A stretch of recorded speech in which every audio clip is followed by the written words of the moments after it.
It's the Orioles on Masson. It is a hot and sunny day in downtown Baltimore as the Orioles welcome in the Philadelphia Phillies for this one-game makeup series here at Camden Yards. And hi, everyone. I'm Jim Hunter. Thanks so much for joining us. And as the Orioles look forward to the second half of the year, they hope the hitting will catch up with what has been better pitching than their overall one-loss record would show. The Bird starters have 41 quality starts this year. That is 10th best in the major leagues. So they're in the top third in that category, yet they still are well below 500. Now, Kevin Gausman has proven in his career that he is a second-half pitcher. He gets the start today, and he's looking to build on what he already has a track record on in his career. If you look at Kevin's numbers, his ERA in particular, April and March, well, 4.15, a little higher in May, but then once he turns the calendar to June, the ERA begins to dip, 3.94 in June and 3.46 in July. And as the months have gone on, he has pitched better and better and better, and this goes all the way back to his rookie season. So, Jim Palmer, the question is for Kevin Gausman. He pitches so well in the second half. What's the antidote to translate that into the first half? Well, usually it's, 2 springs ago he hurt his shoulders, so he did a whole program this year. In fact, he had a great spring, but in his first game against the Twins, pretty good hitting ball club, he got knocked around. I think this year it's all about in Detroit, where he just looked at Roger McDowell, the pitching coach for the Orioles, and said, you know what, I'm going to throw on the side today, leave my flat ground work, and then I'm going over my head, I'm going to change my windup. And ever since then, I think we've seen better rhythm, we've seen more velocity. Even in his last game, to get him early 3 runs off of Kyle Gibson, and then they would get 3, but the last 2 guys, Rosario, who's all-star caliber player, Dozier usually hits 34 to 42 home runs, 98, 99. So maybe we'll see that a little bit earlier, but I still think one of the best split-fingered fastballs in baseball, if he ever, and maybe tonight will be night, if he can ever get that slider, I'll do it right in, to go strike the ball, it's all over, because his stuff could be that overwhelming. Pulls runners well, he does a lot of things to help the Orioles win. And of course, what has plagued the Orioles all year, Jim, the pitchers, is the lack of run support. And Kevin, one of the worst supported pitchers in baseball. And even though they say they don't think about it when they're on the mound, you got to believe human nature is they know they better not give up too much or they might not have a chance. Well, you're right about that. I mean, then also you might say that early in the year. Well, I didn't get a lot of runs my first 3 or 4 starts. We saw Kevin go 25 or 26 starts on the road. Now, he didn't pitch well in some, but the Orioles, going over the last couple of years, didn't play very well behind him. Cashner, the lowest of all the guys with run support. The same with Cobb. And for Kevin, and it's not like the old days, because you don't, even though he's capable, you don't end up pitch 8 or 9 innings. So again, if you're going to win ball games, and we always look at the one-loss record, a lot of times they pitch better than the one-loss record. And again, the lack of runs, you keep thinking that this club, on paper, a much better offensive team than they've shown, that they're just going to light it up. And they're going to have to do it against Pavetta tonight, who has you talked about in your open, 11 strikeouts his first start against the Orioles. Yeah, so the Phillies come into town. This was to be a day off for both teams, but a one-game makeup. And head-to-head this year, look at this, Jim, the Phillies have dominated in the one-loss record, but Orioles pitching pretty good, but again, they just don't score enough runs. Well, when you play 3 games and you score 4 runs, what are the chances of winning any of those games? And that's what's happened. So again, hey, this is a big game for the Phillies. They're 51 and 40. They're tied with Atlanta. You go back to last year, they were 20 games worse than that. They didn't win their 50th game all the way to August. So they're playing well. The Orioles, we saw what they did against the Yankees, won 2 out of 4. Maybe they'll play the role of spoiler. The Orioles and the Phillies coming up, a makeup game. Interleague baseball lineups and first pitch are coming up next.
Baseball on Masson is brought to you by Southwest. Low fares with nothing to hide. That's transparency. It is a lovely day for baseball. An hour early start as the Phillies fly in for this one-game makeup. Our game time temperature brought to you by BGE Home. We know more, we do more. 84 degrees, just a slight breeze, and that humidity at 52%, and it feels like it's on the rise. So the Phillies begin play today in a tie for first place in the NL East. Here is their lineup. Hernandez, Hoskins, Herrera with Santana in the cleanup spot. Williams in left field today. Maikel Franco this season against the O's 4 for 10, and he comes in red hot at the plate. Kingery's at short, then Altair in right, and Jorge Alfaro will catch and bat ninth. And Kevin Gausman, this is the first time he's ever faced the Phillies. So, four-seam fastball. We saw it in Minnesota. He got to 80, 98, 99 to get out of the fifth inning. And then he gave up 3 runs. And then the splitter, biggest swing and miss, one of the better ones in all of baseball. Slider didn't throw a lot in Minnesota, but when it's going, gives him 3 pitches to choose from. And once again, like a lot of the Orioles, when the Orioles come in at with only 26 wins, it's hard to have a winning record. So he certainly pitched well enough, low numbers across the board. The one number that does jump out can be hurt by the home run ball. But Jim, the amazing thing about here, he pitches better at home. ERA of under 4 runs a game, even at 4 for 4 and 4, and this is a tough place to pitch. Well, and as we begin play here, again, the hour early start to help the Phillies with their travel. They were in New York last night, had a 10-inning game, took a train to Baltimore, and after the game, they hop on a plane and fly to Miami. So the 6:05 start, and there's Gabe Kapler, their skipper, is doing a real good job now that he's settling in as a manager. I want to ask you, Jim, about the shadows. Here we go at 6:05. This is usually batting practice time, and look, there's already shadows out there. The plate and the mound. Kevin is in the shadows. Yep, and hitters in batting practice know what's coming. So that's the difference. So even when you start an hour later, you have about maybe an hour and 20 minutes, 30 minutes before the lights really take effect. So try to throw strikes, try to get ahead. And again, we'll see what kind of a strike zone Lance Barrett has behind the plate. But it's a tough time to see. Advantage to the pitcher, but you still got to make good pitches. Hernandez has been a spark plug at the top of the lineup, and one of the reasons, Jim, he, like Carlos Santana, does not mind taking a walk. So he'll work the count, he'll try to get ahead, and if you're going to walk him, he'll say okay and go to first base. Well, even last year he got on 37% of the time, and that's a huge on base percentage. That ball is lined into right field for a base hit. He got it past Mancini. So just protecting with 2 strikes, and there's a leadoff single for Cesar Hernandez. Take a look at the defense, and it seems like it changes every night. Peterson, who banged his knee, he's back in the lineup and left. So Peterson, Jones, Trumbo, he gets to play right. Beckham, Machado, Scope, Mancini gets a chance to play tonight, and then Chance Cisco. Caleb Joseph playing the last couple of nights. So Chance behind the plate. Yeah, pretty good at bat right there by Hernandez. And part of walking is also, can you cut down your swing? So the splitter just stayed up a smidgen, served it into right field. It's also tough to play first base, mainly because Chris Davis is looking right into the sun. Ball 1 to Rhys Hoskins, who is DHing today. Gabe Kapler can take advantage of the American League rules, so he keeps Hoskins batting there and allows him to rest his legs defensively. Gausman falls behind 1-0. Here's a good looking breaking ball, and it's 1-1.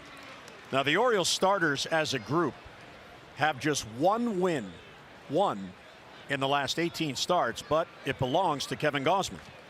Gausman against the Angels on July the 1st. That is the only win by a starter in the Orioles' last 18 games. Same pitch, 1-2. Yeah, again, it's a slider he didn't use a lot today. They had, 6 lefties in the lineup, so he uses more of the splitter and the fastball to the lefties. The righties, the slider, it can be lethal because he doesn't throw it a lot. And again, the ability, because he throws so hard and he's got the splitter, the slider gives him just a 3rd pitch to choose from. And then there's that good split-fingered fastball. You don't get to see a guy, it's almost like Bruce Sutter was in the Hall of Fame. So take a look at your Mercedes pitch catch. You get the 2 strikes. You got a big, strong home run hitter. Doesn't get to see Gausman. You can look at all the film you want, but Again, you got to be able to track it, and the ball just bottoms out. Nothing but air. Strikeout number 1. Kevin's been averaging 8 Ks per 9 innings. And that'll bring up Odubel Herrera, who got off to an amazing start. In fact, he homered in 5 straight games to tie a Phillies record. And he has settled into that number 3 spot, which most managers save for their best hitter. Swings at the first pitch and skies it to left. A long run in for Peterson. Still coming on, and he gets there for the out. Good speed by Peterson and runs it down, and 2 men out. Yeah, banged the knee. He said it's still bruised a little bit, but again can run. I mean, this is what you need in Camden Yards, especially left field. It's the biggest outfield. So he again, could have been a double. And he runs it down and makes it look easy. So Peterson getting a start in left field today. Chris Davis, by the way, is playing, but he's DHing today, so that's why Mancini's at first. Yeah, the one thing about Trey Mancini, he's a better first baseman than outfielder, even though he's done he's done as good a job as he can. He's just not the speediest guy. Certainly works at it. But when you see Rickard out there, or you see a Jace Peterson with exceptional speed, boy, you really see the closing speed that, say, the Yankees, the Red Sox have, the teams you're trying to beat. Craig Gentry also, who's on the DL. Yeah. Well, he's your along with Peterson, the 2 guys that steal the most bases. Manny in 3rd place with 7. Carlos Santana's first year in Philadelphia. He signed free agent contract, 3 years, $60 million to leave Cleveland. And one thing he has brought is the on-base percentage approach. You saw his batting average at .214, but he has 74 walks, which is 2nd most in the National League. There's a ground ball right into the shift. Manny's there, and he will get Santana, and a good start for Kevin Gausman, a leadoff single, a man left. We head to the bottom of the 1st. Birds come to bat, no score.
.605 first pitch.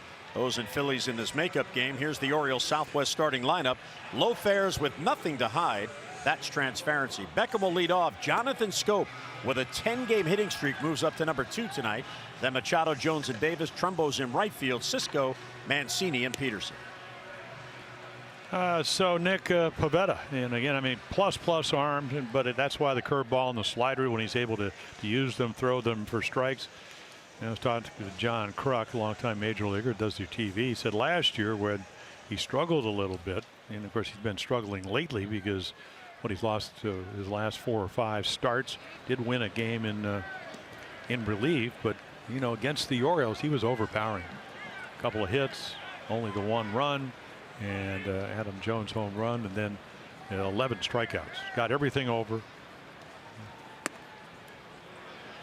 But Kruk saying last year just tried to maybe throw it by guys. It didn't work very well. Ended up 8-10 with a very high ERA, over 6 runs a game. This is really only his 2nd year in the major leagues. Well, Tim Beckham was still on the disabled list when the Orioles played the Phillies here back in May, so he is the one hitter in the lineup who has never faced Pivetta. But you see, he has enjoyed interleague against the Phillies. Beckham comes in 3 for 15 on the homestand. That ball's hit well to center field. That'll chase Herrera back, and he's there for the out. Nicely done by Odubel Herrera, and one away. Well, if you're not paying attention, you were on that line drive. Williams, Herrera, Altair, that's the outfield. Franco, Kingery, Hernandez, Santana. And of course, the Orioles know him, and we already seen him hit. The American League guy, and then Alfaro. All came over. Let's see, Alfaro came over. Williams is DH, and he came over in the Cole Hamels trade. It was a 5 for 2 trade. Yeah. And we're going to see Cole Hamels this weekend. He'll pitch when Texas comes in tomorrow. In fact, I think Texas is already here. They were in Boston last night. Scope takes ball 1. Nick Pivetta, he is a Canadian. He is from Victoria in British Columbia. And in 2017, he was on the pitching staff for Team Canada in the World Baseball Classic. He was originally drafted by the Nationals, a 4th-round pick in 2013. He went to New Mexico to play junior college ball. The Nationals drafted him, but then they traded him to the Phillies for Jonathan Papelbon, even up, when he was still in the minor leagues. 1-2 on Scope.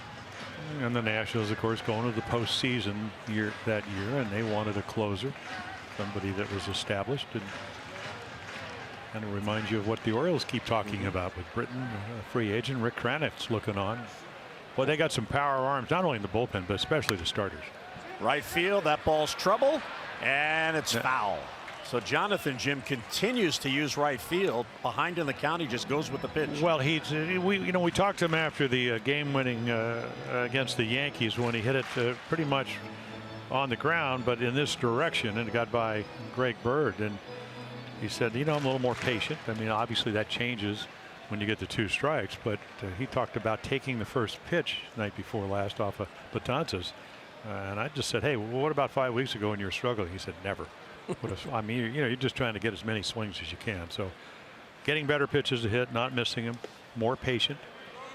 Always has been a pretty good breaking ball hitter. And the worst thing that happened to Jonathan Scope was the oblique injury, where he missed pretty much the first month of the year, and then all of a sudden you're trying to make up for injury time. And he completely got out of what he was able to do last year, which is being more patient. And that's bounced foul. Let's get a look at our StatCast powered by AWS. And here's Jonathan during the hitting streak, where the balls have been hit. So you see 17%, 9%, 18%. That's the game winner right there. And then what, the home runs in Minnesota, 2 of them in a game, and didn't even try to hit them. They were the left field. So those were his overall totals, but it's followed the same pattern during the hitting streak. See, and now all of a sudden you get a better idea. You're tracking the ball a little bit better. If you work a little bit harder, I mean, it certainly gets your attention. And for a young player, I think he realizes that this can be a humbling game, because we showed you his batting average coming in, what, at 228. He was under 200. And Pivetta gets him on a breaking ball. But yeah, this is what he was able to do when he faced the Orioles back in May. I mean, you get 11 strikeouts. That's a pretty good curveball. So it was a long at bat, but Pivetta wins. And here's Manny. Yep, he's still an Oriole. Yeah.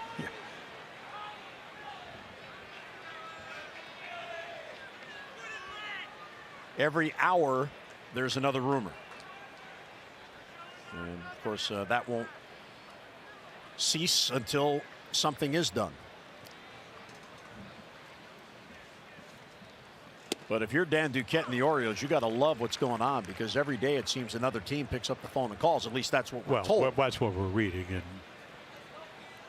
I mean, why wouldn't there be clamoring for one of the best 3 or 4 players in the game? I mean, you look at Manny, then you look at Bryce Harper, and it's not a knock on them, but reality is that they're both in their walk years, and Manny's having a great year, and Bryce is struggling. He had a great April, and he's been struggling ever since. That's the one thing about Machado. He rarely even goes back-to-back games without a hit. So when you're consistent and you get your share of base hits, he puts the ball in play, struck out only 51 times. In his last 8 games, he is 11 for 29. So that's a 379 clip, and over a longer stretch, Jim, 371 in his last 17 games. Well, and he's using the whole field. We saw the home run power, home run to left, home run to right the other night against the Yankees. And right there, you kind of get away with 95 or 96, which allows you, if you have that kind of velocity, and I mean, he's looking for that ball. But 96. Ray Miller, a great pitching coach, used to always say you can always tell whether a guy has a good fastball if you get into these counts, and I guess if it's Manny, and they miss those pitches. In the shift, that's Cesar Hernandez. The second baseman will field, and he throws out Manny. O's go 3 up, 3 down in the first.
Later in tonight's game.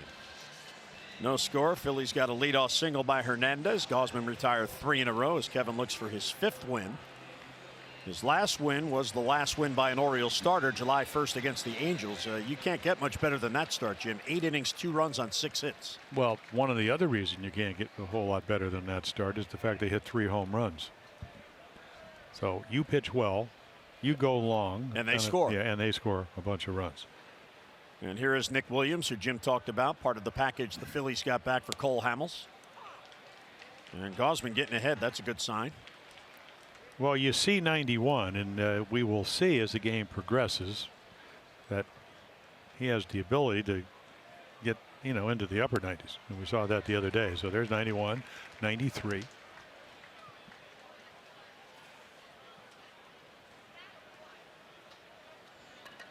Kevin had that long stretch prior to his win against the Angels in which he went 8 starts without a win. Lined right at Beckham, who's at shortstop in the shift. So 1 down here in the Phillies second. Our Maryland Live Casino inside the numbers, and here's the well-rounded development interleague baseball for Gausman. Yep. Well, again, he's just gotten better, and I think he understands. As you get more innings, you know what you have to do in the offseason. Home runs have come down. Batting average, the league average is 300. So if you look at that batting average, the BABIP, batting average of balls in play, it's dropped considerably. Knows how to pitch, got a better feel for both sides of the plate. And then part of the other thing is, Franco, who's come to the plate. I mean, they benched him a couple of years ago, or a couple of weeks ago. They made a big deal out of it. And Gabe Kapler, he said all it is hey, it's not a benching. He can go work on his swing. We've seen, Davis, Mancini, Scope have reset days, and it worked. Also gets your attention if you're a young player. And it also helped Franco that J.P. Crawford got hit by a pitch and went on the DL. Well, but they benched him after that happened. I think, again, the assumption would be, Gabe Kapler right there, his first year as a manager, 3-year deal. I talked to Andy McPhail, who's the president of the Phillies. He said what he likes about Kapler, because they had a horrible start, 1-5 start, he'll adjust. Now you want your players to adjust, but you also want a guy that never managed before to understand, hey, maybe, we had a good spring, which they did, but maybe this is a little different when the bell rings. And they are the National League version of Tampa Bay. They are 1,000% in with the analytics, and he's on board with it. Bounce to Machado. Manny will gobble it up, get the first, and 2 quick outs. 5 in a row retired by Kevin Gausman. Well, the Rangers are here this weekend at Oriole Park. Tomorrow night you can enjoy Friday Fireworks and Music, which features singer-songwriter Renee Blair. And then after the game, Blair will perform a collection of songs from the field, followed by the spectacular fireworks display. So come on out and join us. For all fans to enjoy, Orioles.com for your tickets. Scott Kingery, who is playing every day at shortstop. And there's a strike. 24 years old. He's out of the University of Arizona. They gave him a 6-year, $24 million deal through 2023. And on the back end of that, there are 3 team options, Jim, that could take the contract through 2026. For a lot of money. So that's when second round guy, as you mentioned, out of Arizona. I think he signed for about $1.5 million, and then so he gets another $1.5 million to sign this deal, and then I think it goes what, $750, so very reasonable. 125, 1.5, and then 2021, 4, 6, and then 13, 14, and $15 million deals. So they buy out the arbitration years, which tend to get expensive. He gets security, and they get cost certainty. And he has what, 26 home runs at AA and AAA. And what they like is the power numbers. He had what, 29 doubles. He can run a little bit, 8 triples, but never at the big league level. And because they have Cesar Hernandez playing second base, he has slid over to shortstop. That ball is fair, and it gets by Mancini down the line. Trey was wide of the bat. Kingery can fly, and he's heading to second base with a double. So that's just bad luck for Gausman. He hit a great pitch. Well, you play percentage baseball, so you're playing off the line. You don't anticipate. It sounds like a tie game. You can see where Trey is right here. So, I mean, this ball is just going to be really off the thumbs. And, again, it can't get it. And because the right fielder, and that's Mark Trumbo, he is way over in right center field, and shallow, where you should. So, long run, plays in front of you, easy double with 2 outs. So, Kingery, his 18th double, so the Phillies extend their streak. 88 consecutive games now with an extra base hit. That is the longest in the majors, and their longest since 2008 into 2009. Diving stop by Beckham. The long throw. He got him and saves a run. What a play by Tim Beckham. The instincts, the diving grab, and the long throw to get Altair. Beckham gets his man, and the Phillies denied in the second.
Phil has won $500 for being selected and will win $500 more for every Orioles home run hit in the game tonight.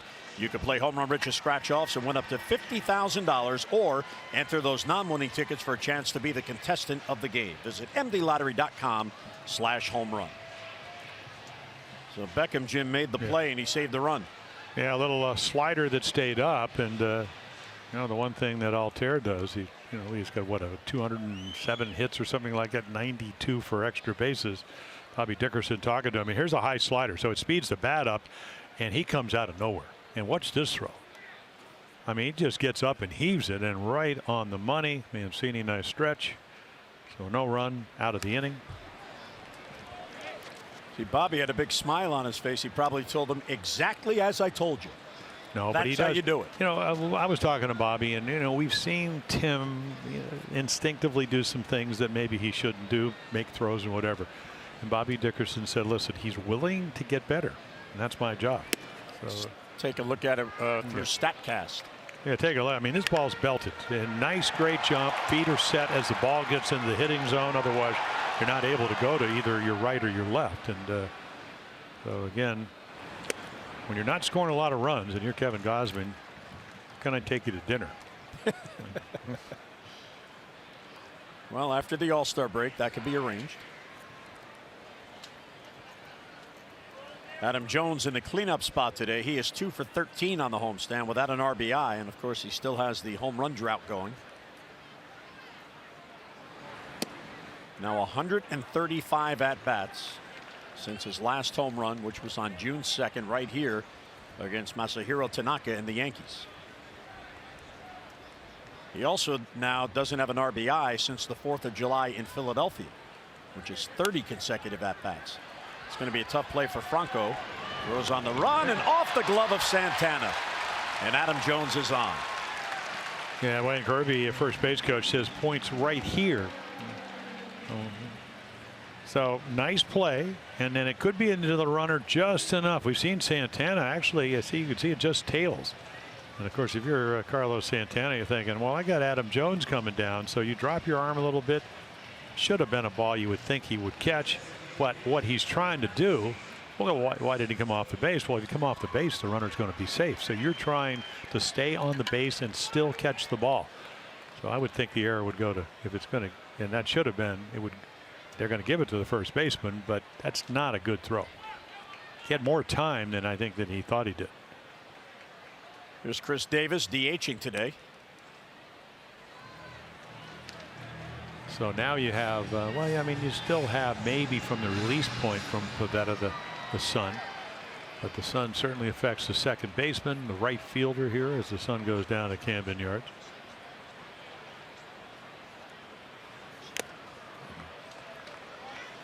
A ball and a strike on Chris, who is 2 for 10 on the homestand. Yeah, let's see if they do what a lot of American League teams, as you look at the shift, is they just try to pound Chris Davis in. I mean, 96 on the inside quarter of the plate. You can add 5 miles per hour because you have to hit the ball out in front. So that's like throwing almost over 100. Now out over the plate, the ball slows down a little bit, and so maybe a little bit more hittable.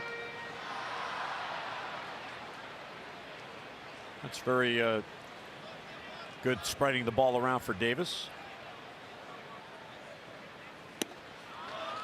He doesn't have a multi-hit game since June 27th. So any game in July that he's been able to get a base hit, he's had just one. And his batting average at 158 remains the lowest in all of Major League Baseball by any qualifying player. And then what happens if you're a hitter, and that's why you like to establish your fastball. Now all of a sudden the breaking ball comes into play. Now it better be a good one because you don't want to speed the bat up. So, but if you can throw a strike the ball, breaking ball, and you're late, hitters trying to get a little bit maybe jumpy.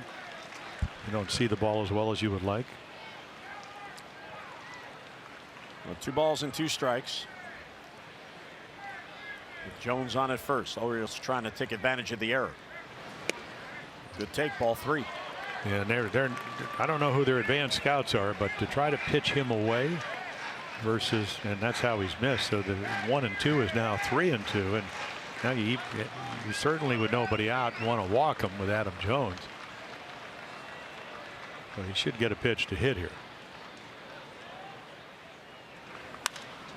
Popped it up foul. That should be back in the crowd, and it will be. So Davis gets another pitch.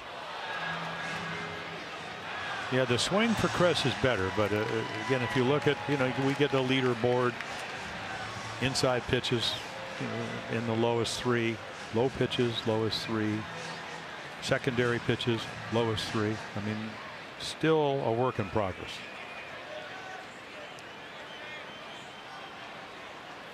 Much better balance at the plate. So some of the changes he's made, I think, it allowed him to be a little bit more confident. And he got him. So down on strikes goes Davis and 1 away. That is strikeout number 2. So John Kruk was a pretty good hitter. He said, listen, hey, if you're not hitting with your hands high, why wouldn't you drop him? He has yet to do that. So he goes from high to low. And of course, John said, hey, if you're struggling, and he is, again with the low batting average, hey, drop him a little bit. Maybe that'll be the next adjustment he makes for the second half.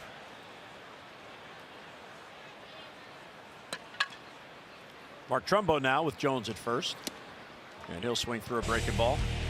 So hammering away, Mark Trumbo. Yep. Well, you can see high pitches. Boy, the great high ball hitter. You hang a breaking ball. Didn't get a whole lot of pitches to hit the Yankees. But what we've seen is, ground balls to right, home runs to right. In Minnesota, doubled off the wall. Just missed a home run. Might have been a home run here. In the hole, there's Kingery, and he throws the ball away. It ends up in right field.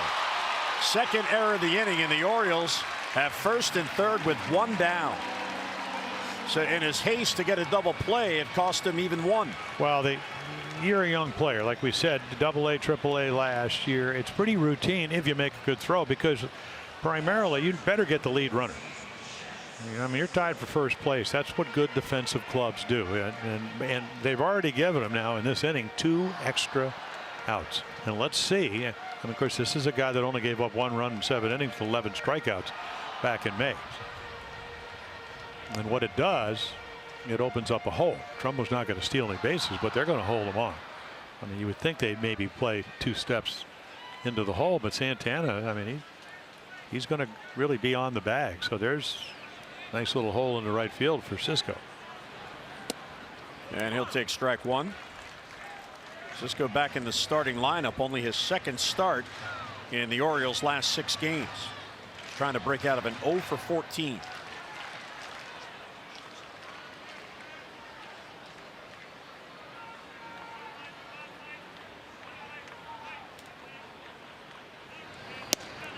Strike 2. Yeah, this kid's got a special arm. I could see when you were the Phillies and Kappelbaum was going the other way to the Nationals, why you would try to get him. And there's your most of the ground balls. Those are the ones you roll over. So that's what 69% of the balls on the ground hit the first or second. Hit one now, he might get it into right field. And that gets away from the catcher Alfaro, but it deflects all the way back, and that was alert base running there by Adam Jones. So Trumbo will take second, but Jones was concerned about running into an out. Well, he might have, because you don't know where the ball is coming off the backstop here. You can see it's brick. So right here, now it comes straight back, and Adam sees that. And it's very hard when you're coming down the line to tell what that angle is. In retrospect, of course, that's not the way the game works. You go, well, hey, I should have gone. No kidding. But you don't know that when you're coming down the line. And the last thing, with first and third, 1 out, do you want to, as you mentioned, run into an out? And the 1-2 is swung on and missed. He gets Cisco for a big out. Yeah, nothing like the ability to be able to strike people out. And the one thing about Pivetta, he can do it. I mean, really good curveball. I'm looking at all his numbers, Jim. Now he hadn't won. I mean, what? He's lost his last 5 starts. Yeah. Did win in relief. He's got 8 starts without a win, and did have the 1 win in relief against the Nationals. But he almost throws 70% of his fastballs for strikes, 65% of his curveballs, 60% of his sliders. And those are a high percentage of strikes. So here's what we're talking about. His last 8 starts, actually 8 appearances. He's 1 of 5, but as Jim pointed out, the one was in relief. In a 13-inning game, he pitched the last inning, and then the Phillies walked it off against the Nationals, so he got the win. Yeah, the whip is the walks and hits per 9 innings, but you never know it today. But I guess Sonny Gray, I mean, you know, what did Buck Showalter? A lot of pitchers, we make them look pretty good. Now, we already know, even in May, before the Orioles had really established that they were going to struggle offensively, he was real good. 1 run in 7 innings with 11 strikeouts.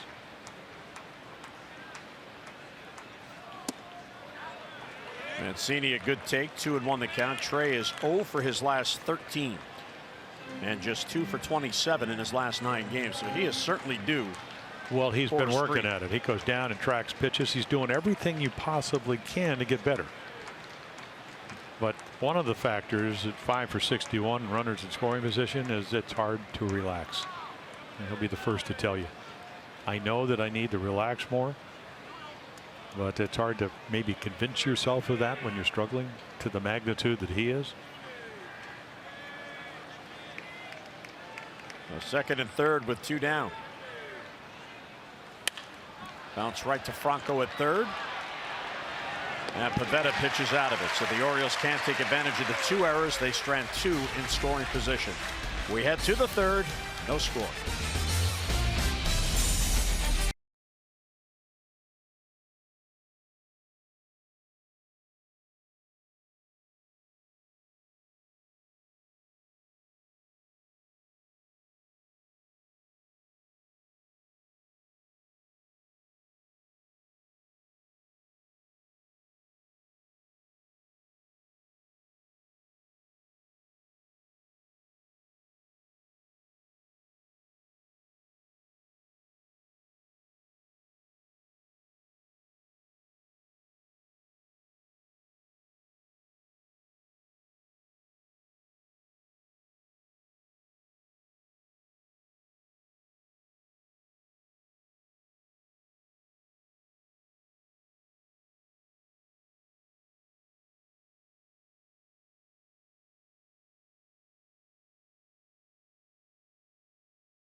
For heroes. For each post, T-Mobile will donate $1 to support veterans.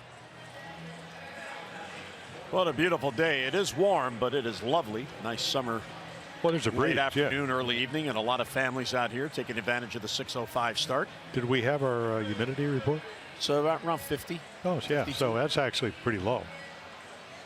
Not as low as it was in the Yankees. Trending upward. Well, it's going to be hot tomorrow.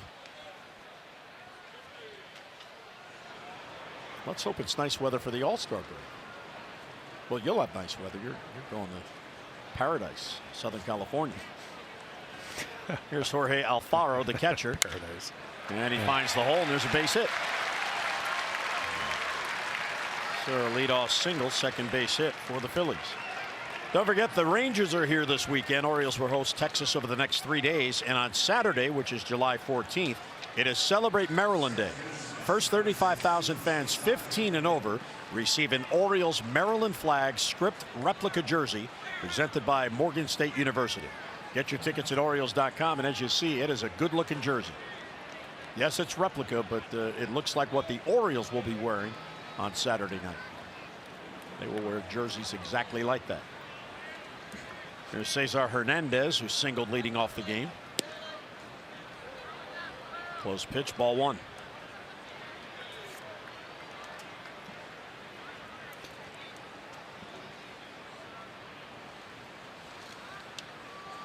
Hernandez now 8 for 26 on the trip, but he does walk. He is 5th in the league, and here's a look at what he and Santana do. Well, you talked about how, I mean, Carlos Santana could hit home runs, walk, strike out. Well, no, I mean, that's part of the deal. You know, I mean, that's the Billy, you know, the Billy Bean, Moneyball. So you bring Santana over, you knew exactly what you were getting. You know, I think his lifetime average is 249. Hernandez, I mean, he's Mr. Triple. I mean, he's a really good player. You know, is ever going to be a guy that hits a lot of home runs? No. He leaves that to some of the other guys, but he can run. I mean, he had nine home runs last year, 6 triples, a lot of doubles, 15 steals. Good defender. You know, switch hitter, so that hit a home run off of Cashner back in May, one of the games here. And that's what you look at when you lead off. I mean, Brady Anderson used to always talk about, he said that, yeah, it's nice to hit home runs. Brady would hit 18 to what, 50? But he said, if you're a leadoff guy, how many runs do you put on the board for your team? And how many do you score? And he is 3rd in the National League with 62 runs scored. So he is really what you would call a table setter. And even there, he took that pitch. 28 years old. He signed with the Phillies when he was 16.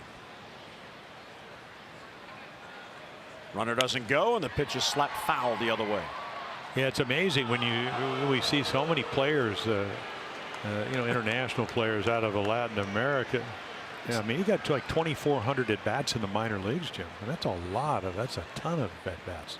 That's not nice booing the ball, girl. That was a tough play. Well, yeah, that's Philly fans. They boo the fanatic. And they booed Santa. They boo Christmas. Yeah, exactly. Well, so they say. Center field, Adam Jones was deep. That's going to fall in for a base hit. It sliced away from him. So the Phillies have back-to-back hits to begin the 3rd. Yeah, he got a jump. I mean, a good jump, and he was here in May. So you think that ball, but you know, unless you're playing shallow, you're not going to see it. So again, I mean, off the fist, and he just dumps it in there. I don't think he thinks it's going to be a base hit, but it falls. And also, where Adam was playing, the sun in his eyes. You see the shadows are moving around. Almost the entire infield now in the shadows. A couple of splashes for Scope and Mancini. Here's Rhys Hoskins, who struck out his first at bat. Hoskins is going to the All-Star game as a participant in the Home Run Derby.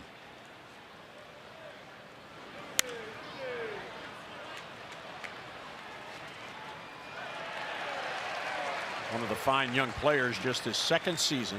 Yeah, I ran into him today. I mean, I didn't realize till I looked at the press guide how big I mean, he's 6'4". What, he hit 18 home runs in his first 34 games last year. But when they got Santana, he had to move from first base to left field, and he had only played 3 games in left before they made the move at the minor league level.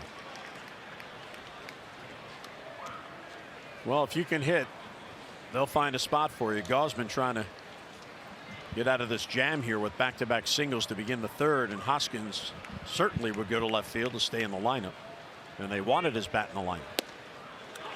That's a perfect pitch. 1-2. Well, that's how he struck him out the last time, and again, you know, you already shown him that pitch. Now you really need to show it to him, but this account allows you once again to go from a strike to a ball. But a lot of options. You can run. I mean, we've seen him. This is where he usually gets in the upper 90s. And that's a splitter that stays up and hits it foul. Gausman's first career appearance against the Phillies. It is his 3rd start against the NL East this year. He has a loss against Miami and a no decision to the Nationals, even though his ERA combined 3.09 in those starts. But his run support, the Orioles get him 3.7 runs per game. He would love a ground ball to Machado here to get 2.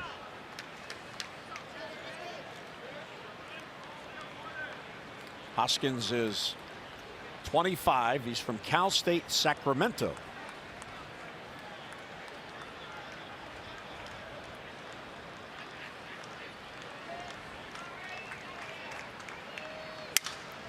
And another foul ball. Sounded like he broke his bat. Yeah, in on the fist. Well, he established a slider the first time, so he knows that he's got it. And again, when you swing through him like he did, you want to wait and wait and wait, and then that's when you can jam people. Actually, I wish he'd hit it to third base. Probably would have been a double play ball.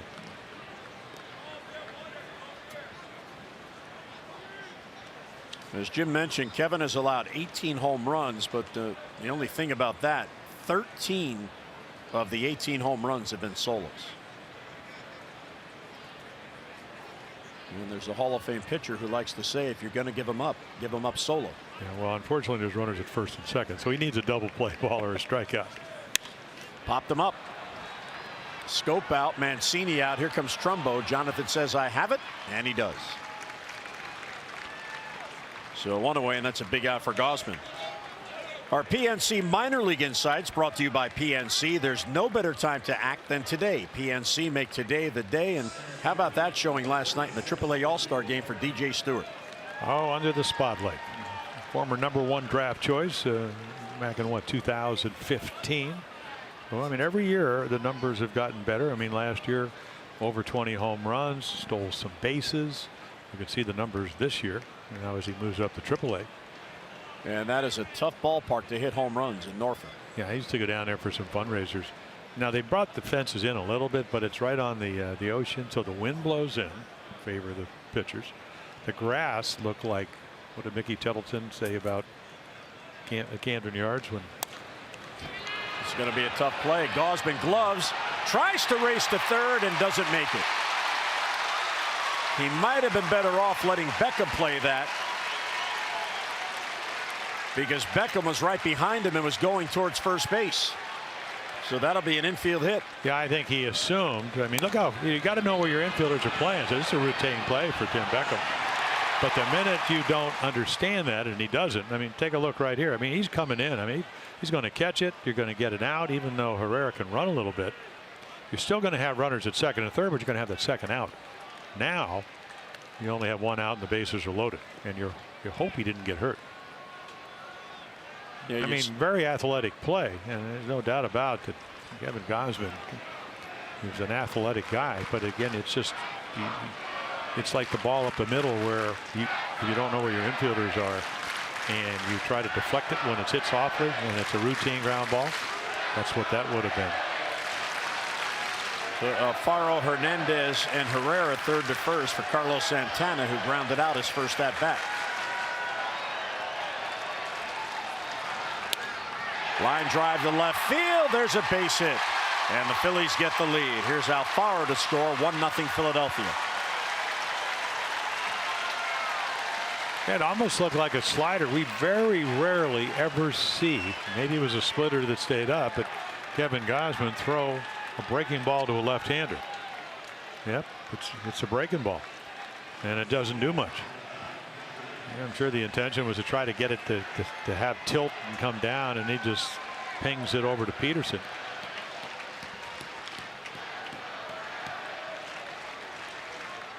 And Roger McDowell out, trying to minimize Meaty.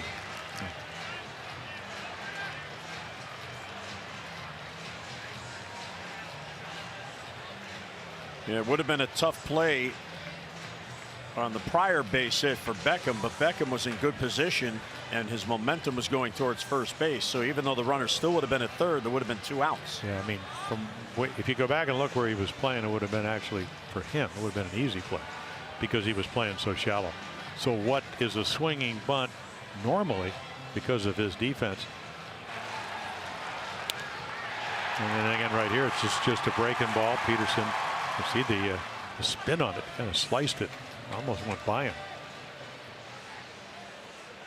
So Santana picks up his 52nd RBI. Here's Nick Williams, who lined out to Beckham in the shift his first at bat. Yeah, Altera was playing, and then all of a sudden Nick Williams got an opportunity, and he certainly sees that. And he's 8 for his last 19 with runners in scoring position since he got to play June 14th. So you need a strikeout, and hey, we've seen Kevin Gausman. He certainly is capable of striking people out, and so the first pitch strike, you like that's important, but it's also, can you get the first guy out? And first and third, they've been able to get runners on, leading off innings. This is going to be tough to turn 2. Scope will get the middle runner, but another run scores as Hernandez comes in. So that's an RBI ground out on the fielder's choice, and 2-0 Phils. Yeah, Kevin's trying to strike him out, and Williams is trying to make contact. And you're right. I mean, the minute he makes contact, again, it's very difficult to double him up. Jonathan has to go to his left, so you will get the lead runner, and then you can see Manny throwing behind just to see if maybe Herrera rounded third base, trying to get out of the inning. So there's the extra out. And the run does come in to score. Maikel Franco bounced out to Machado, his first at bat. The Phillies on a long road trip leading up to the All-Star break. This ball's towards left center field. Adam Jones on the run, and he's there for the out. Nicely done by Adam. Takes a base hit away. Phillies get 2 and strand 2 mid-third. 2-0 Philadelphia.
Last in total base hits, 719. They are last in on base percentage, and they are last in batting average at 227. And Jim, this is the one that really jumps out. 25 games, including yesterday, they have gotten 1 run or less. That is the most in Major League Baseball. 21 of their 93 games coming into today. Not hitting with runners in scoring position, and they live and die with the home run. Not a lot of team speed, other than maybe 2 or 3 players. Every team we play, especially when you know, today they go next door. John Kruk goes, hey, you got some pretty good players, no doubt about it. But offensively, it's been a struggle. And it started last September. That was an amazing event in itself. He scored 6 runs. You win 17 games, the most of any month. And it was like wind shear came in. The calendar turned to September 1. Went from 6 runs a game to 3. Pitching was never really good, especially the starters. And you end up going 7-21 in the month of September. And you're back in the race. So it wasn't like you weren't engaged, because they were. I mean, great start last year, 22-10, and then a little bit of a struggle. But they got the 2 games over 500, and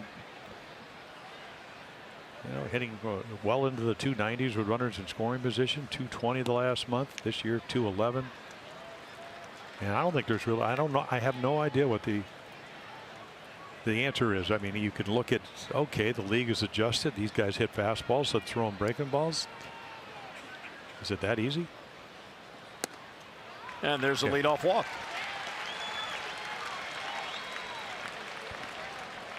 So the Orioles get a base runner here in the 3rd. Well, don't miss your chance to meet Orioles pitcher Michael Givens. He'll sign autographs and meet fans at the Westfield Annapolis Mall. Michael will be on hand from 11 a.m. until noon tomorrow. That's Friday the 13th. For all the details, OriolesReach.com. And if you're in the Annapolis area, I encourage you to stop by. Michael is one of the finest young men you're ever going to meet. Great guy. There he is in the bullpen, just chilling at the moment. MG. Well, he's pitching. We're calling him MG now. Got a new nickname. He's no longer the Vulture. Wait, not this year. In years past, I mean, he came into what this year, 18-3. More wins than any reliever over the past 2 years. And of course, he was pitching great. This year, one bad month. Well, we saw how good he can be in the last 2 outings against the Yankees. Here's Tim Beckham. So Pivetta, last thing he wanted to do after you present him with a couple of gift runs, come out and walk the first hitter. He can't. I don't care how good an arm he has, because he does have. He's got 3 pitches. How comfortable when you're 1 in 5 in your last 6 decisions. Yeah, the one win, it was a fluke almost, because he had no idea he was going to pitch in that game. It just happened to go 13 innings. He's pitching on 5 days rest, and his numbers show that he really doesn't like that. He'd rather go on 4 days. His ERA 5.56, and he's gone 1 in 5 this year when he's pitching with that 1 extra day of rest. Here's Rick Kranitz, former Orioles pitching coach. Hit the third. Franco plays the hop. Look at that release. And Hernandez makes the turn. 5-4-3. That erases the leadoff walk and 2 down. Well, the ball not hit that hard, but it is a short hop. And they call it the hot corner, reflex corner, whatever you want to call. You stay down. I mean, really stayed below the hop. No chance. And the glove, you'd like to come from low to high.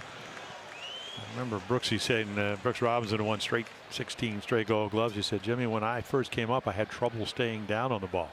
They told me to lay my glove on the ground. Mike Schmidt once said that. One of the great Phillies, Hall of Famers. You can always come up. You can't get down. That's how you see balls go through legs. And another bouncer to Franco. So Pivetta works around that leadoff walk at a 9-pitch inning, 3-batter inning. We'll head to the 4th. Philadelphia in front.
The all-wheel drive RAV4. Toyota, what drives you? Visit buyatoyota.com for great deals. Beautiful flowers here at Camden Yards outside. Phillies fans coming in, and yep, we got the Oriole fans, and it's time, Jim, for cotton candy. Yep. Well, that's a young man that actually got the baseball. Yeah, he's getting a lot of TV time. And a ball and cotton candy. And that fan's ready. He's got an autograph. I don't know who it was. Red, white, and blue glove. Never fail to bring your glove to the ballpark. 35 strikes, 8 balls. And there's another strike. It's going to be interesting, Jim, as we anticipate the moves that will be made, and still plenty of time to the trade deadline, although I'm sure if the Orioles get what they're asking for in a trade for Manny, he'll almost definitely be the first piece to go. Although there are a lot of teams that are contenders that would love to have Zach Britton in their bullpen, so who knows, maybe Zach would go first. But the one thing about this is that, and you were talking about a lot of established players on this team with track records. Well, many of them will still be here next year and as they go forward. So you infuse some youth, you get a little younger, you get more athletic, and maybe the style of baseball changes a little bit. Well, I think that's a possibility. I just go back to '76. When the Orioles, Dempsey and Tippy Martinez, Scotty McGregor. Now, who went to the Yankees? The Yankees were trying to win. A lot of teams are trying to win. The Orioles, there's another looper. Hingry, little double jam shot inside the bag. So neither of them hit hard, but he gets on. He's happy about it. But my point is, basically, Kenny Holtzman went to the Yankees. He was an established 20-game winner. The Yankees were trying to win that year. So who did the Orioles get? They got Scotty McGregor. Now, Scotty McGregor, Tippy would become one of the best closers, along with Tim Stoddard. Scotty would win 18 and 20 games. It would take him a year or two. So it kind of was a rebuild in '76, and then you go to the World Series in '79. They were also part of the '83 World Series team. So again, maybe you actually see one of the Orioles starting pitchers go. And maybe it's a big deal, and maybe you get a lot of young talent, and hopefully you pick the right people coming back this way. Well, you look back to 2016 when the Yankees did not make the playoffs, and they had two very valuable bullpen pieces as Altair takes a strike and he gets hit. And that also got a piece of Chance Sisco after it hit Altair. So the Phillies, as they did last inning, get their first two on. Yep. Belt buckle.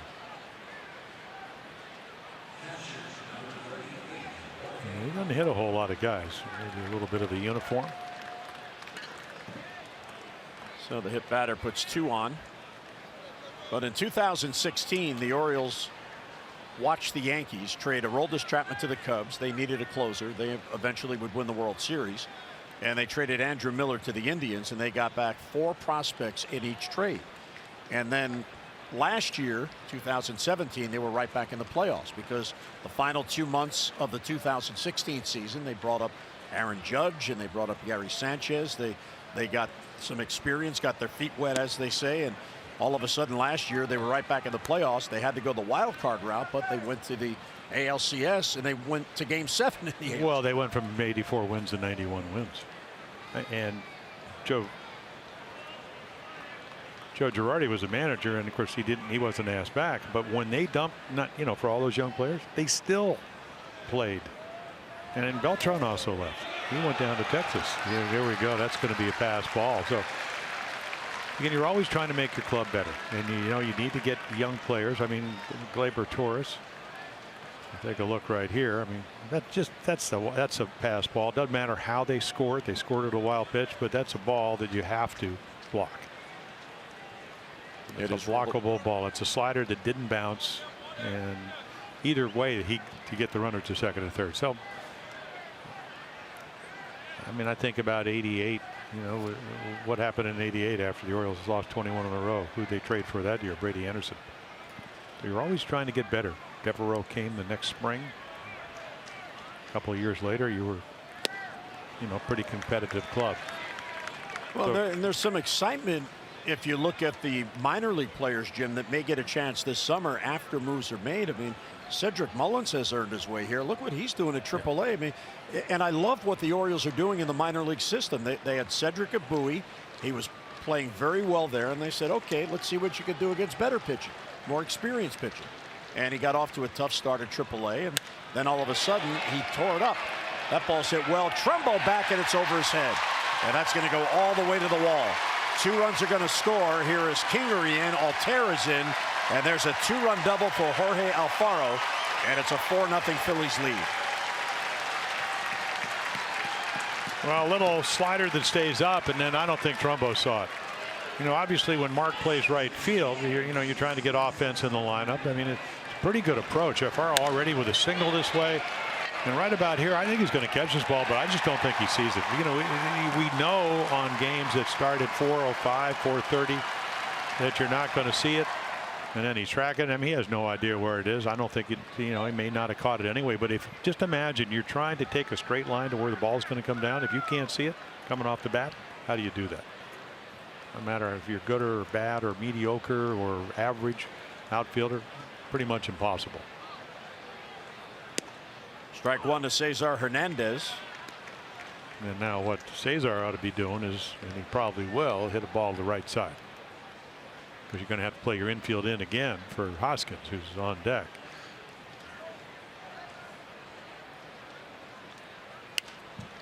Bounce it back the other way, 0-2. Now Kingery has a 2-hit game. Alfaro a 2-hit game, and there's the glare Jim's talking about. It comes in over the third base side of the grandstands. Now, of course, after the ball's been hit, there's a cloud. So it's not quite as bright, glary. He just got a piece. I'm not sure how, but he did. Well, we can always see. I mean, when's the last time Kevin Gausman couldn't go up 3, 4, 5 miles per hour? And this is 96, right on the fist. Yep. Look out. Yeah. Carlos, look out. Well, get behind. Well, you're a former catcher. You know this is a contact sport. That one floated outside for a ball. Hernandez from Venezuela.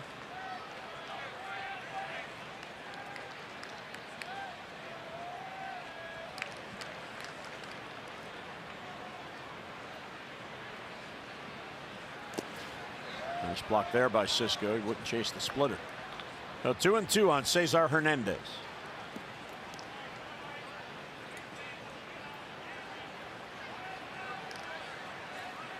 The Phillies are 51-40, and they have a chance to take over sole possession of first place in the NL East because the Braves have today off. Both Atlanta and the Phillies at 51-40. That'll be back in the crowd out of play. And to give you an idea of the turnaround that the Phillies have had this year, they won their 50th game in game 89. Last year, Gabe Kapler wasn't the manager, but the Phillies needed 133 games before they won their 50th. So it is a much different situation now with younger players like Hoskins, who's on deck.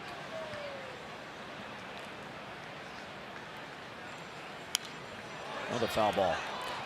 And then in some of the trades, Pavetta comes to mind, and you know Nola's 12-2 out of LSU.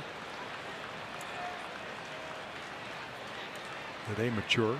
They get Santana as a free agent. Elfin. They get, well, yeah, that was the biggest thing. 3-year deal.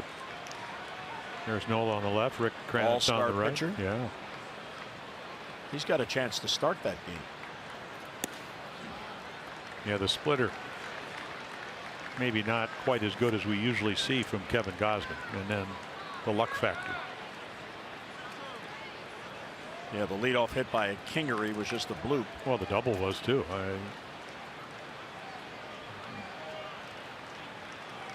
So the ninth pitch in this at bat as Hernandez fell behind 0-2 and he works it full. And then when you don't have command of all your stuff and you need strikeouts, and that's Kevin can usually do that, but only the strikeout of Hoskins.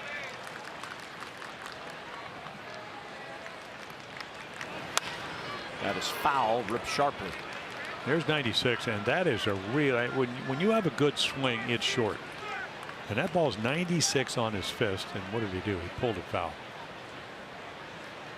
So you know he can hit a little bit. Now, maybe that number will. That's not too good.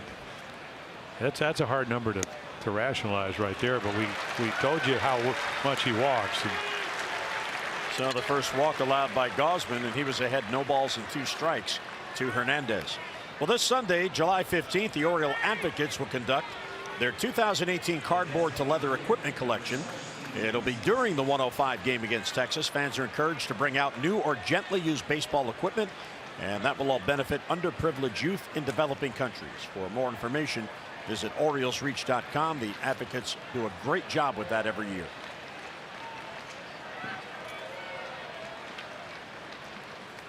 Still nobody out. First and second for Hoskins, and there's a strike on the 21st pitch for Gausman this inning.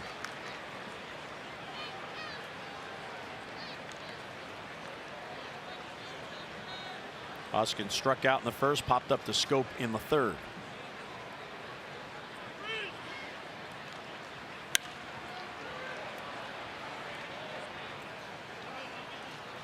Miguel Castro beginning to get loose, one of 8 relievers in the Orioles bullpen. Actually 9 because of the addition of John Marinez. With Cashner on the DL, the Orioles going with 9 relievers at least until Sunday. Swing and a miss. He got him, so he gets a strikeout and finally gets the first out here in the 4th. Yeah, I think Kevin, and we've hardly ever see him lose any composure or wear his emotions on his sleeves. But even if you don't do that, you're not going the way you want it. But this will change that.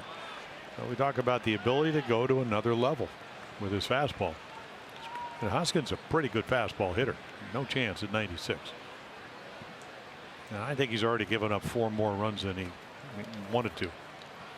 So your only chance of winning, and it's not always easy, is put the brakes on right here if you can. Well, Odubel Herrera. See his numbers with runners in scoring position. And it's badly outside, 1-0. Well, that's a splitter, and when you're on the side, that's what it does. It goes to the lefties. It just runs lateral. You know, normally he stays behind it, bottom drops out, and that's where you get the ground balls, the strikeouts. Herrera can hit home runs. He runs pretty well.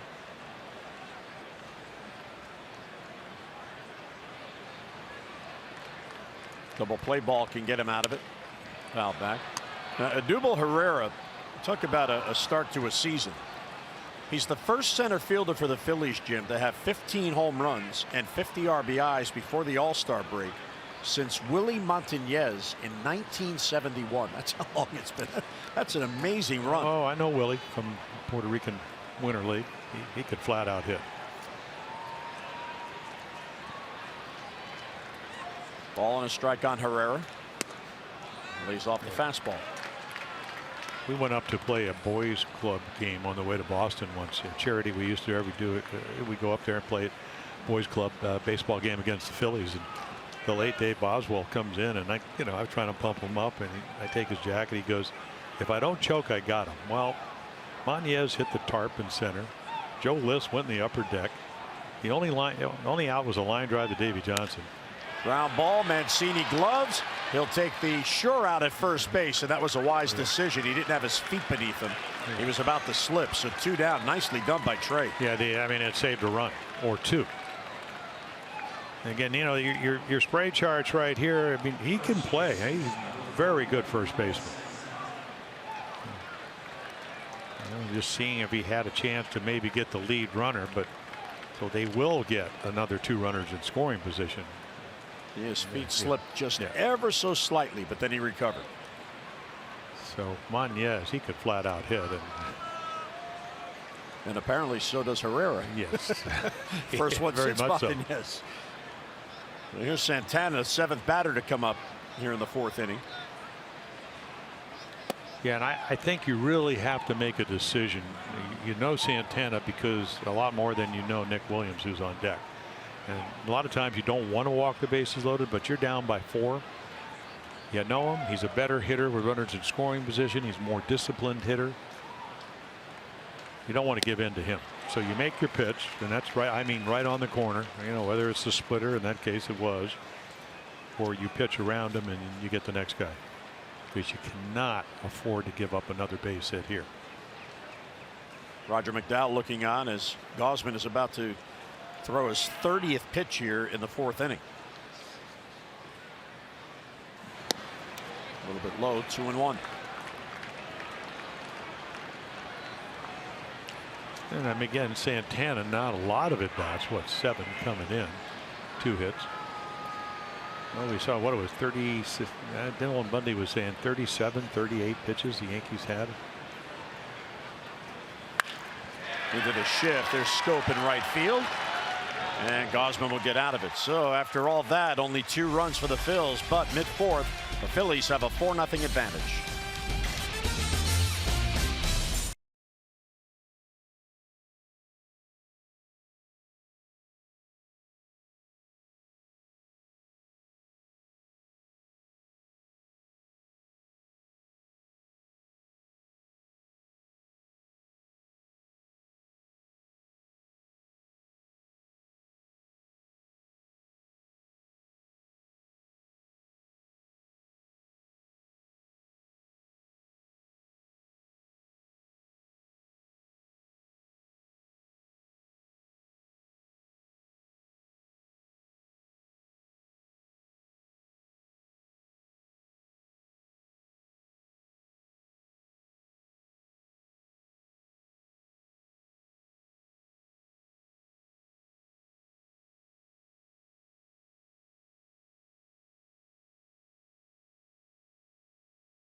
After being 0-3, a little ball off Santana's leg and then the error by Kingery, so you got a chance to maybe score a run, but Pivetta says great curveball, and then Franco will throw out Mancini, so the Orioles fail to score, and then runners at first and second. Doesn't understand that maybe Beckham easier play, and then later on a little soft single. The Phillies taking advantage of soft hit balls, a couple of hard hit balls. You could see 4 runs, 8 hits. Those are your Geico highlights. 15 minutes could save you 15% or more on car insurance. Visit geico.com to see how much you could save. Scope and Trumbo. Manny will lead off. He bounced out his first at bat, ground ball to second base. In his last 17 games, he has 23 hits. And that's an amazing number when, I mean, Scope's been red hot lately, but, and, you know, Jonesy early on, he's tapered off a little bit. So they're always kind of pitching around Manny. You know, you always have your pitchers meetings. Used to do it, you know, I mean, obviously that when you have a whole lineup hitting well, they go, well, don't let so-and-so beat you. You know, you go to the Yankees, you got about 4 or 5 guys on all this, but this year it's been, hey, don't let Machado beat you. Yankees said that. What do you do? Hit a home run off Tanaka to tie it, and then the Chad Green had given up a home run in 18 appearances, 16 in the 3rd innings, and he hit a 2-run home run to tie. Well, the thing about Manny, and we were talking about it earlier, he's gone hitless in back-to-back games twice all year, and this is the Orioles' 94th game. That is amazing consistency. And again, I think this year more than in any other year, Jim, he's been more willing and more effective by using right field more. Well, that's that home run that tied it the other night went to right field. Horrendous start last year. Into June, he was hitting .215. And then all of a sudden, he got back to using right field. If you get enough hits to right field, then you get pitches to hit in. And of course, he has as good a swing as anybody in the big leagues. It's on plane. He's got power. He can drive the ball to right as well as to left. Right he's there, got a good eye. Yeah, the one number we had in Minnesota, and I thought that was surprising, that on fastballs over 93, he was only hitting .238. So what is he hitting on breaking balls and changeups and curveballs? I found that number. I mean, maybe it's a temporary. I always thought he was a real good fastball hitter. And another good take. Now you can see how well he's seen the ball not to even bite on that. Well, just think about it. The ball, you know, 60 feet 6 inches. That's the pitching rubber. The release point for Pivetta, who's 6'5", probably is around 653 feet. So you're tracking it And if you can wait, the ball slows down a little bit. There's a chopper. Another one to Franco. That time he guns it for the out. And one down here in the fourth. For every Orioles walk, CareFirst Blue Cross Blue Shield contributes $50 to support the Leukemia and Lymphoma Society Light the Night Walk. The O's have drawn 257 walks for a total of $12,850. CareFirst encourages each of us to take that first step towards a healthier and a more active lifestyle.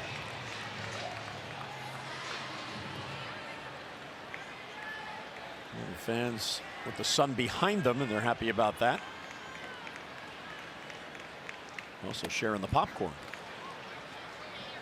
Adam Jones swings through an off-speed pitch. Adam in the cleanup spot tonight.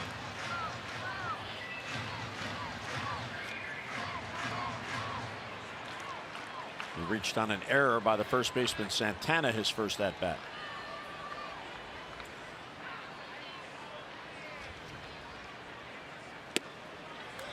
Nothing in two.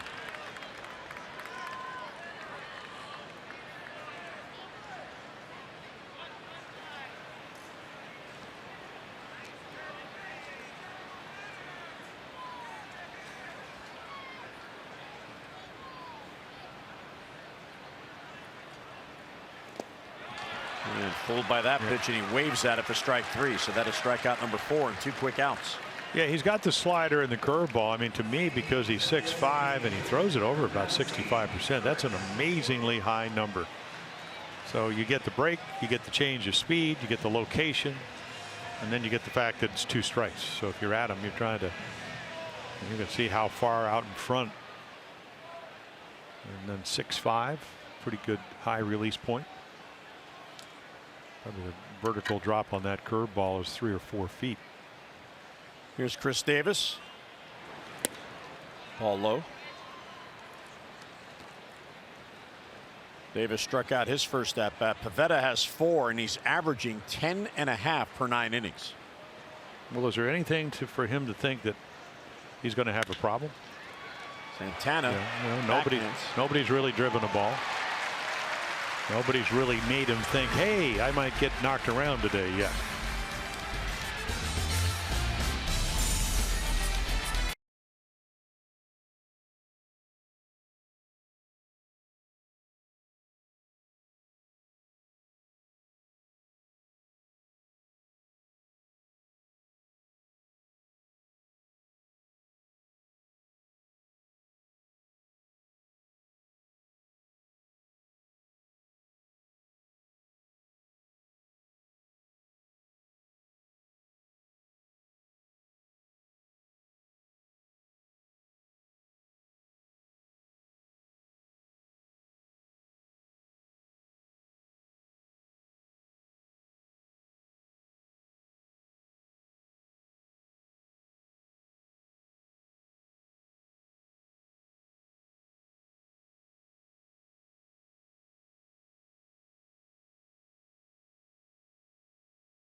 The 1993 All-Star Game festivities in Baltimore, and there's now Hall of Famer Ken Griffey Jr., then of Seattle.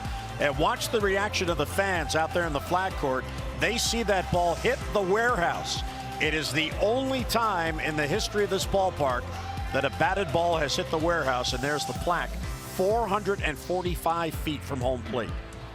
So there are a lot of plaques on Utah Street out there, Jim, but that's the first and only one, and it came in the Home Run Derby. And there it is. Incoming. Ball 1 to Nick Williams. Franco on deck, and then Kingery against Gausman, who's trying to settle down after a 31 pitch 4th inning. Yeah, he's given up 4 runs, and would you characterize that he's been hit hard? Nope. No, not at all. No,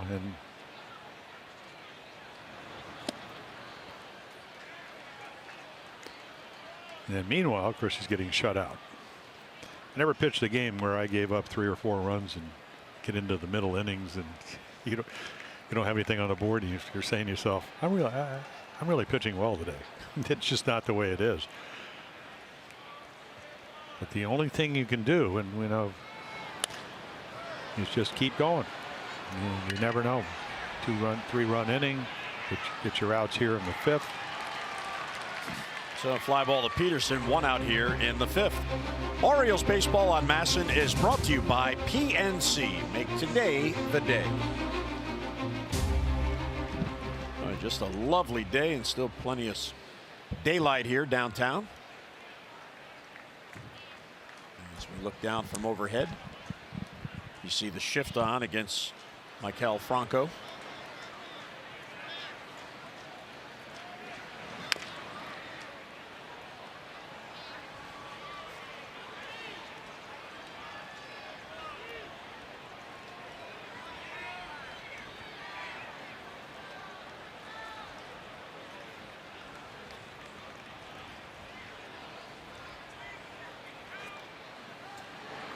Gausman does not have a 3-up, 3-down inning. He had a 4-batter inning in the 1st after a leadoff single.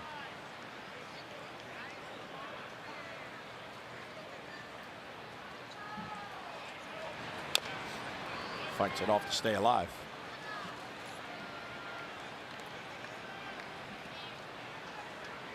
Well, we talked about Franco getting that day off, and everybody made a big deal, except his manager, who said, hey, today it's a work day.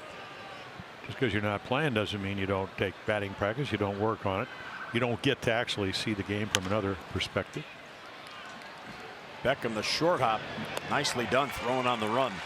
And 2 down. Well, we talked in our open tonight about Kevin Gausman and how, for whatever reason, he just keeps getting better and better as the season goes on. Now, these are his career numbers and his ERAs by month.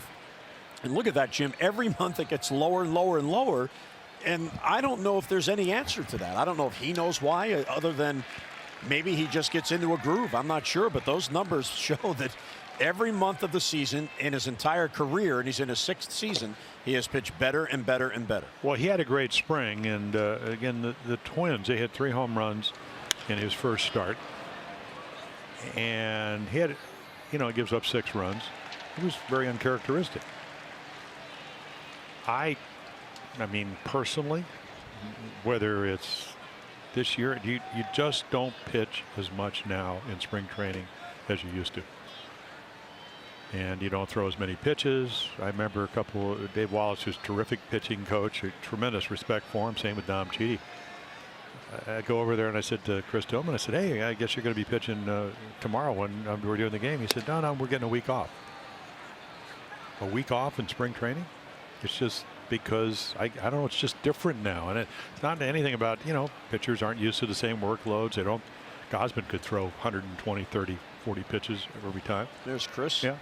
So just a little bit different. And I'm wondering if that's because, and then you get the cold weather and it's a different feel and so on and whatever. So maybe that kind of like when you get Royal pitchers have a very high ERA in the 1st inning.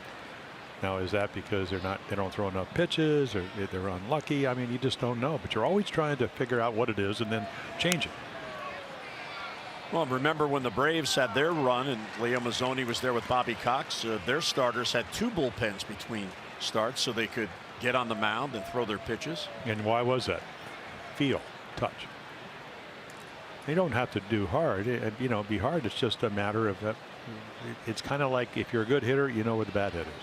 If you're a good pitcher, you know where your release point is. So the more often you do it within reason. And you saw Jeffrey Ramirez there on the bench next to Andrew Kashner. Jeffrey's back with the team, and he actually took the spot of Andrew Kashner, who's on the disabled list, and Jeffrey will pitch in the game on Saturday night against Texas. And Kashner will be back following the All-Star break. He had an injection in his neck. Jeffrey last year led the Eastern League in wins with 15. Another stubborn at bat. Yeah.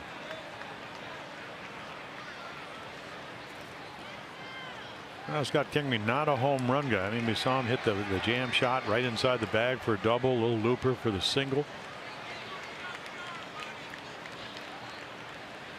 It was last year. I mean, AA, AAA. He had home runs. He had extra base hits. He could steal bases.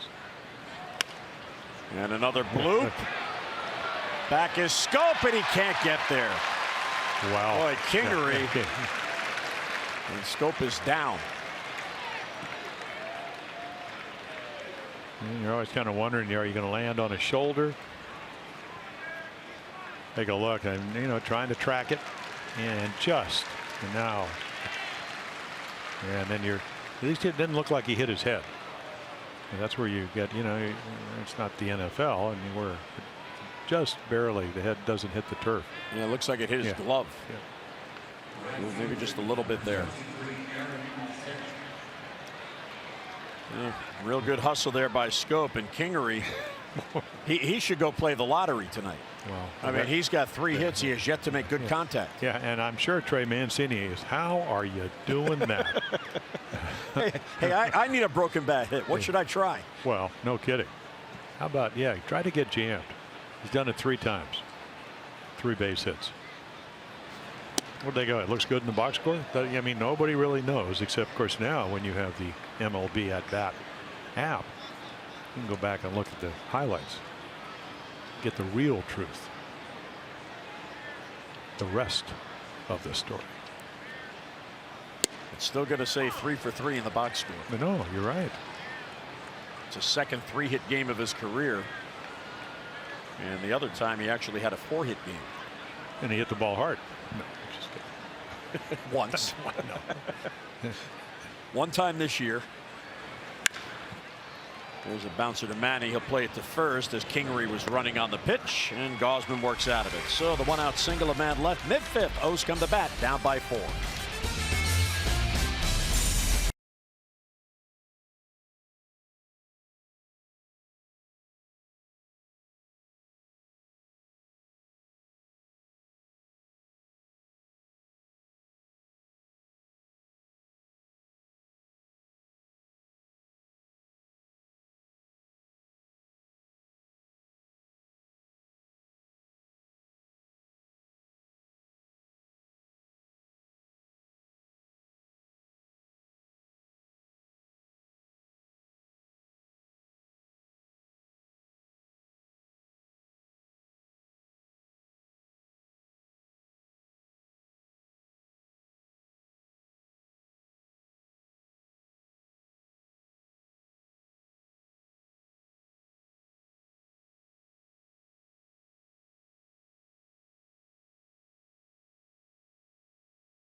The homestand with the beginning of a 3-game series against Texas. It'll be Cole Hamels on the mound for the Rangers. Alex Cobb will go for the O's.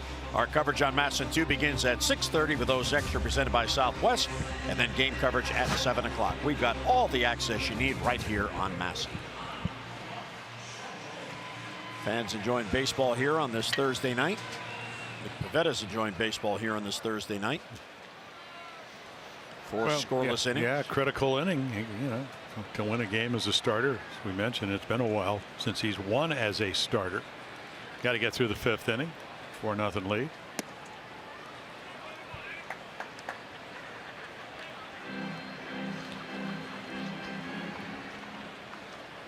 Trumbo in the number 6 spot tonight. He bounced into a fielder's choice.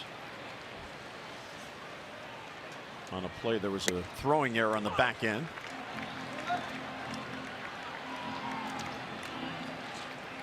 So Trumbo now 0 for his last 12 and 5 for his last 34. 13 consecutive scoreless innings for the Orioles.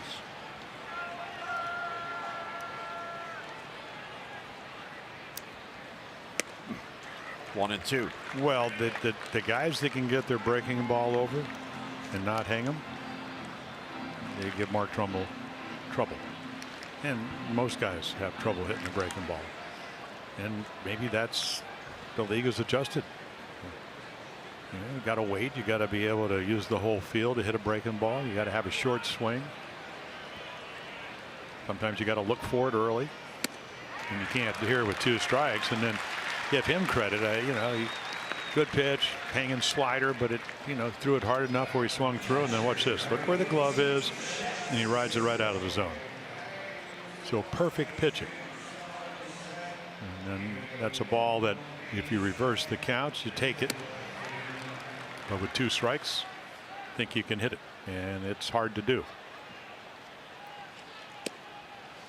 Cisco takes a breaking ball for a strike. He has seen 4 pitches tonight. All 4 are strikes, and he swung through strike 3 his first at bat. There's a bloop, and there's the Orioles' first base hit. It comes here in the 5th inning with 1 down. So one of the young players that is certainly part of the future and already here in the present, he gets on with a single.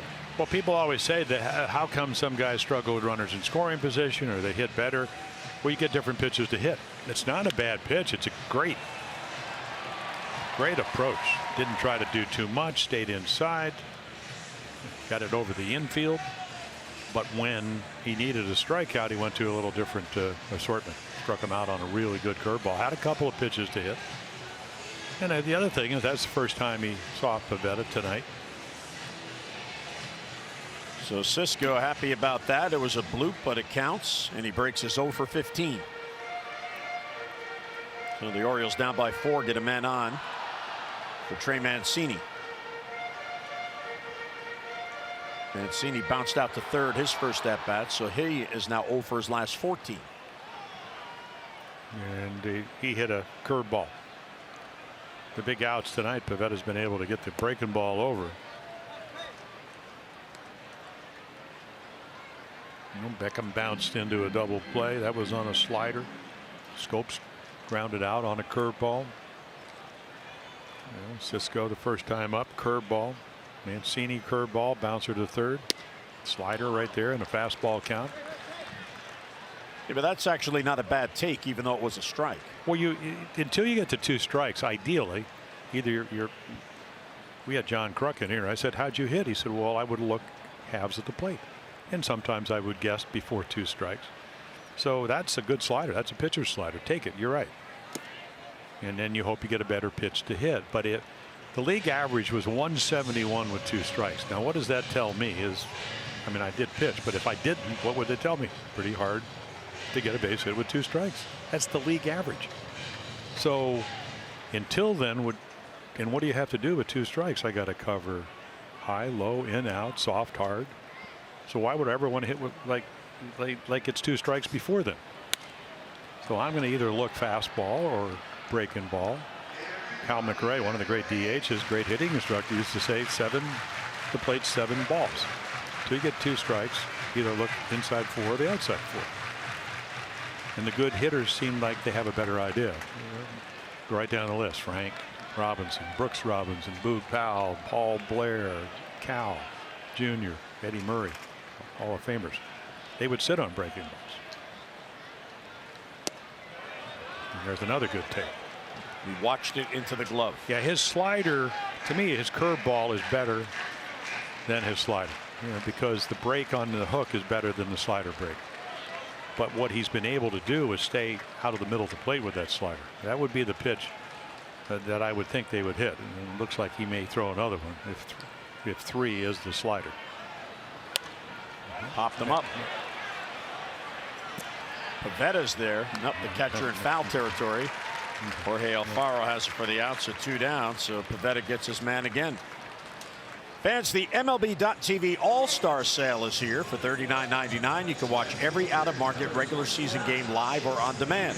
Your subscription includes MLB At Bat Premium, allowing you to watch live baseball on your favorite supported devices. Now, blackout and other restrictions do apply, so visit MLB.tv to take advantage of this sale. You will love having that. And here's Jace Peterson. He'll take a strike.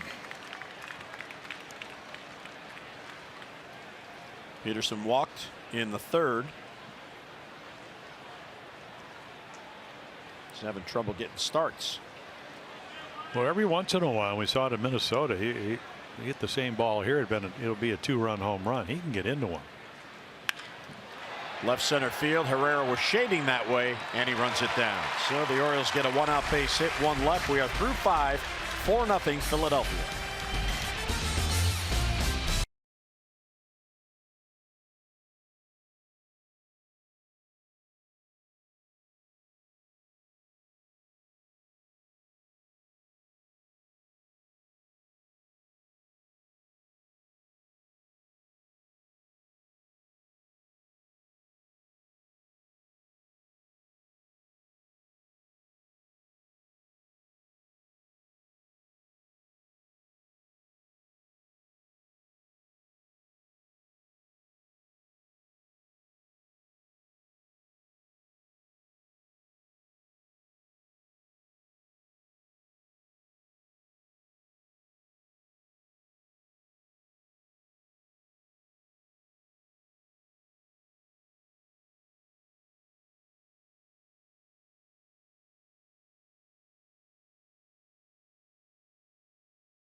In the All-Star game, and Mr. Johnson got his attention with that pitch, Jim, and he's like, oh man, hey, who's that honorary captain on the bench? He said, yeah, my heart's still beating.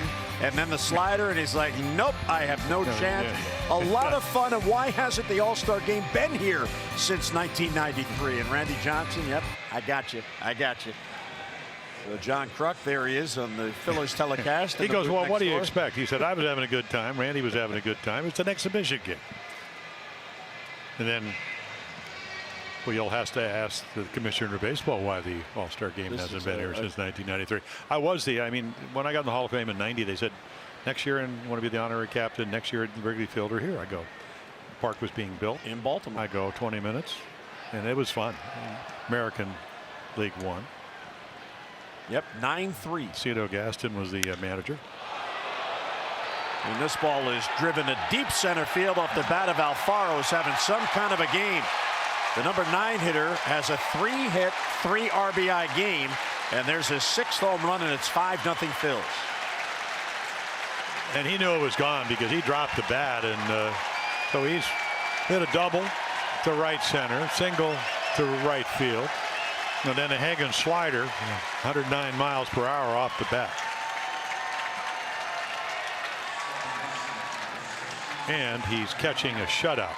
Well, there's your slider. I mean, it just rolls, and it's belted. You could see the foot down, and then again, because the ball is what, 83 miles per hour, plenty of time to let it travel, and it just kind of hangs there. Let's get a look at StatCast. This ball traveling out of here. Yeah. So what, 26 degrees, anything above that, of course, even between 26 and maybe 30, that's the optimum launch angle. 40 is a pop-up. So Jorge Alfaro, one of the players that the Phillies got back for Cole Hamels, and now he's their everyday catcher, their number 1 catcher. So Andrew Knapp was swinging the bat so well when we were in Philadelphia over the 4th of July. He got in those games. Hernandez has been on base 3 times, a couple of hits and a walk.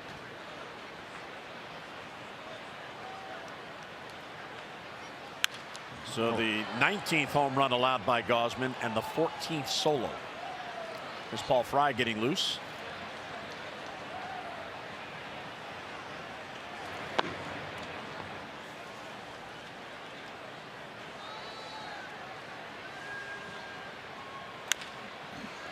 Will slowly hit. Manny has to hurry. Backhands, fires, and safe at first base.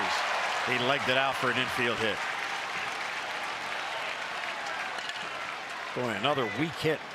Well, it is, except that when Hernandez is up, you ought to be shortened up, and because of this, if you play normal depth and he hits it that soft, and again they don't play him a lot, you know, obviously the scouting report is this guy can run, and he can. I mean, he got 14 steals, so you know he can run, and foot just down, I think, before it gets there. So it may be a step in, because you don't want to have the infield hits, but he's a master at that because he can run really well. One of those guys you don't want to hit the ball to be hit in front of you. Yeah, it is.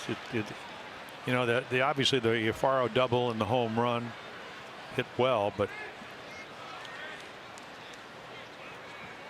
they are getting a lot of soft hits, but they count. This ball's another soft hit ball, and there's another soft hit base hit. So 2 on with nobody out, 3 straight hits. And we're going to get a pitching change as Buck Showalter comes out. So a strange game for Kevin Gausman. The Alfaro ball was crushed, but a lot of soft hits that fall in. 12 hits off Gausman sets a new career high. Paul Fry comes on in the 6th.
The splitter. They hit some soft balls. They hit the hard balls. The one goes over the wall, and again, not wild, but maybe a little bit wild and unlucky in the strike zone. Doesn't have the strikeout pitch, and Paul Fry will come on. So this will be another opportunity. And I mean, you know, this is going to be a 6th game. We saw him up in Minnesota on Friday night last week. Came in, got what, 7 outs, 4 of them on strikes. He'd get roughed up a little bit, but he's got a nice little breaking ball. He can throw 91 to 93, throw strikes. And then again, if you're a reliever, what are you trying to do? Inherited runners, keep them from scoring. And still nobody out in the inning, and here's Odubel Herrera. Herrera singled. There was a squib that Gausman fielded. Beckham was right behind him, would have had a better angle, but Gausman, in his haste to make a play, did glove it. And there's a liner to left. It's going to hang up for Peterson. Well, you get an idea once again. I'm going to reiterate this: how quick, when you have guys that can run in the outfield. I mean, it was like, I don't know, an In-N-Out burger. Somebody left at second base. The way he went after that fly ball. They're that double, good? double cheeseburger. Yes, they are. As a matter of fact. Try one next year. Unless you're vacationing on the Umani out on the West Coast. Or Vegas. Or Phoenix. Strike one to Santana, will bat right-handed. Santana an RBI single in the third. He's 1 out of 3.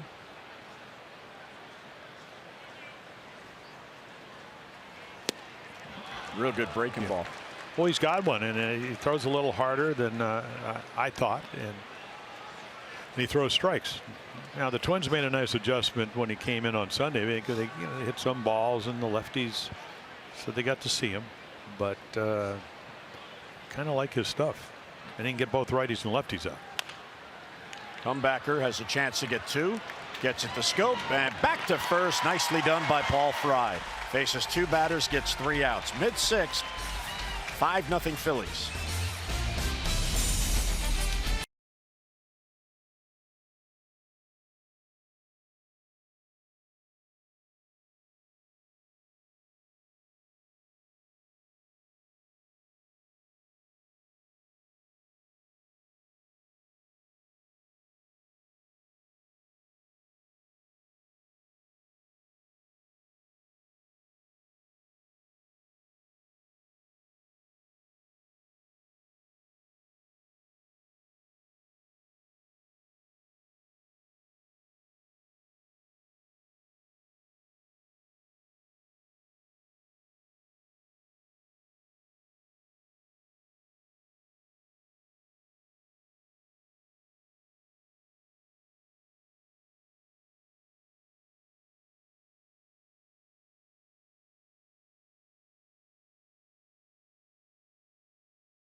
By Ocean City. There's no end to the fun you'll have in Ocean City. Plan your trip today at ococean.com. And by Antwerpen. Get in the game this season with a new Toyota from Antwerpen Toyota. Back here at Camden Yards as we head to the bottom of the 6th. Let's go O's, and absolutely thank you to our troops. They do such a fine job protecting our freedoms. So that flag can fly free. Here's Mr. Beckham leading off. Pivetta pitching a gem, and he misses down and in. There's only been 2 base runners that Pivetta has allowed on, a single and a walk. And the other base runner reached on an error. Borderline pitch, 1-1. Oh, he's pulling a Sonny Gray. Gray had struggled in 3 straight starts, and he comes in last night and tremendous late life on his fastball, and then a couple of different breaking balls, and then of course Yankees get him 9 runs, and they got him early, 5 runs early off of Dylan Bundy. Well, and anytime I had a kind of lead like this and you're cruising along, somebody's got to break the pace. So, you know, whether it's a solo home run or, you know, maybe you need to take a page out of the Phillies offensive book or hit some balls soft, but not where they're playing. 2-1 on Beckham. Ball 3. And all you can do is try to get him out of there and get to the bullpen, even though you're down by 5. And it's got to start somewhere. Yeah, the Phillies starters have been more consistent than the Phillies bullpen. The starters are 4th in the National League with a 3.72 ERA, and they're also tied for the most wins. The Phillies starters have combined for 35 wins. That ball is crushed left center field. Back it goes, and it's off the base of the wall. And Beckham is going to hustle into second base, and he has a double. He just didn't get it airborne enough. Well, there you go. I mean, the Phillies still have to get 27 outs, and kind of like beating on a drum that's really out of resonance or whatever. So 102 miles per hour. It's going to be a double. No, and you can see Nick Williams jump on it, but he's got to get outs, and the Orioles have another 12 to work with. So leadoff hit, a man in scoring position. This is only the third at bat for the Orioles with a runner in scoring position. And Schoop gets the off-speed pitch, and it's 0-1. And his approach should be right field. I know, because you don't hit a lot of home runs, and he's been red hot. You hit a ball the other way. I mean, nobody's playing there. That's for one other thing. You get the runner at the third. Towards the middle, there's the shortstop Kingery. He thought about third, but with a big lead, he takes the sure out. So Schoop is retired, and Beckham does move to third. And of course, he's trying to get a base hit, and he didn't hit it soft enough because that ball was hit real hard. Little hanging, breaking ball, and sometimes there are nights where you make bad pitches and they hit them right at people. That was one of them.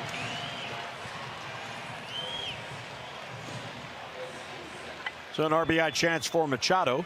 And because of the scoreboard, you're going to play everybody back. It's not like Franco's coming in even with the bag. Maybe if it was 2-1, 3-2, or maybe a 2 or 3 run lead, you might do that. But they're looking for outs. And you're hoping, because Pivetta, only his second full year, still young enough to think, boy, I really need to make my pitches here, and I got to be perfect. And maybe he'll forget that he's got a 5-run lead, and you'll get an extra runner here because maybe he'll end up walking Manny. Nice block by the catcher Alfaro. And that's the last thing, if you're Gabe Kapler, you want to happen with a young pitcher.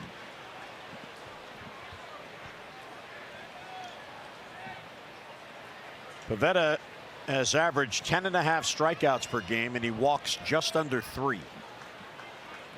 And he's about a base hit per inning.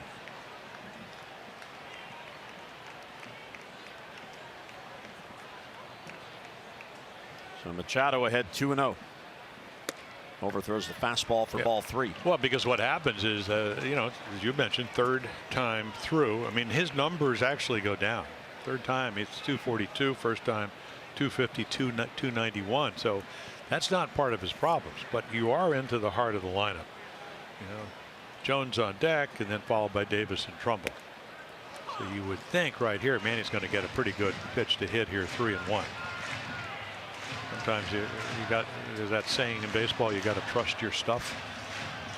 So whatever I could throw for a strike, I need to throw it right here. If he hits it, maybe it'll just be a fly ball. I get it out. The Orioles will get a run. Knocked off the pitcher Pivetta. There's a play at the plate, and safe at the plate as Beckham, and Manny will beat it out.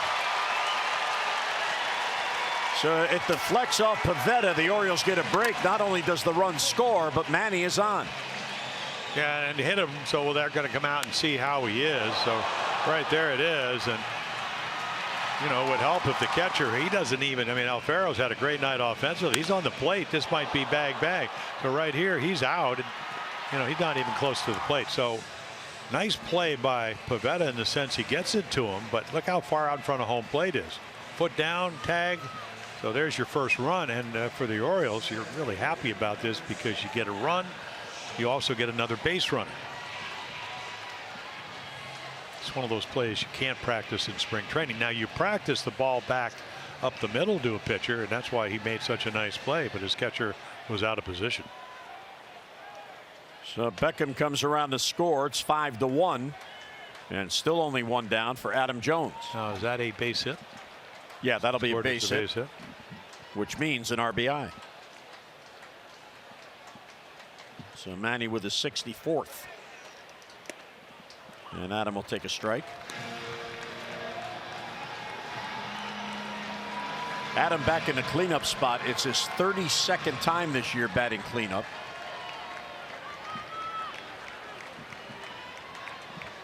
Machado was tied for 4th in RBIs, and he picks up 1 here. I don't know about that one. Well, I do. He missed it. Adams. I mean, he's not going to say much because he knows it's only the second strike, but that ball so far inside, and he just missed it.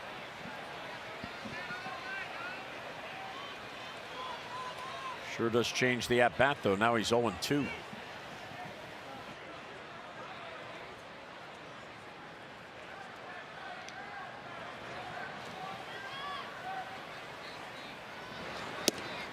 Tried to get him to chase a ball and 2 strikes. And that's a huge. I think if you sit at home, you go, oh, it's only so it's strike 2. So what? Well, the big difference between being 0-2 now, of course, 1-2, then 2-1, and especially when a guy needs to get outs.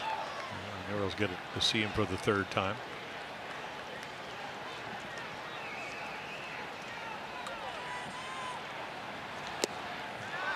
Another good take, 2-2. And then, of course, if you're at him and you're seeing that the strike zone's a little larger than maybe it should, that certainly makes it easier for the pitcher if he makes a quality pitch. If he hangs it, it won't matter. Maybe he'll get his first home run in what, about 131 at bats? 137. Ooh, it's worse than I thought.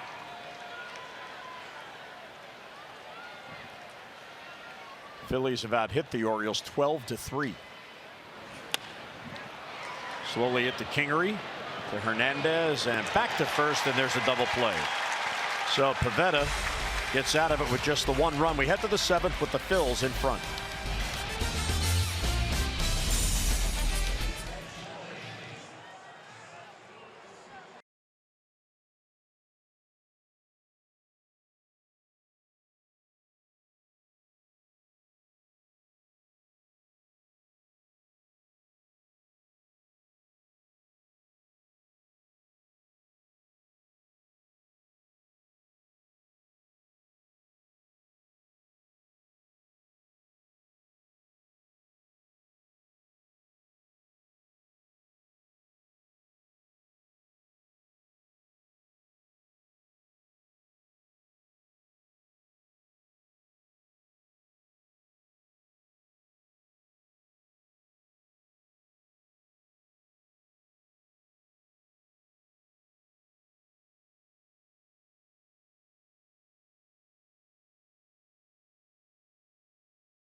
Major leagues, I guess the job done in the major way. Yup, this one is a home run. We in the major leagues, I guess the job done in the major way. Yup, this one is a home run. It's my time to shine. Been waiting all night. They just slow, but he threw it just right. Just right. I looked through the flex, could be a double. Now I'm doing what I do. It's how I play. Got paid. Well, Paul Fry is getting loose here for the 7th, and as the bottom of the 6th ended, Nick Pivetta came to the home plate umpire Lance Barrett and was pointing to the mound. Something on the surface of the mound bothered him, so Bill Welke, the crew chief there on the right, and Lance Barrett went out to inspect the mound, but nothing was done. So then Buck came out to find out what was going on, and Bill Welke informed him. A couple of nights ago, we saw Manny slip at home plate, back foot came out. The thing about, and this is what the 3rd pitcher, Fry, Gausman starts for the Orioles. He comes in. You have the pitching rubber, and then most guys like to. Koufax was a little different. He put his spike actually on top of the rubber and half on, but most people will actually put the edge, the back edge of their, if you're left-handed, would be your left foot, right on, dig it in that hole. So again, the hole's different for everybody. There you go.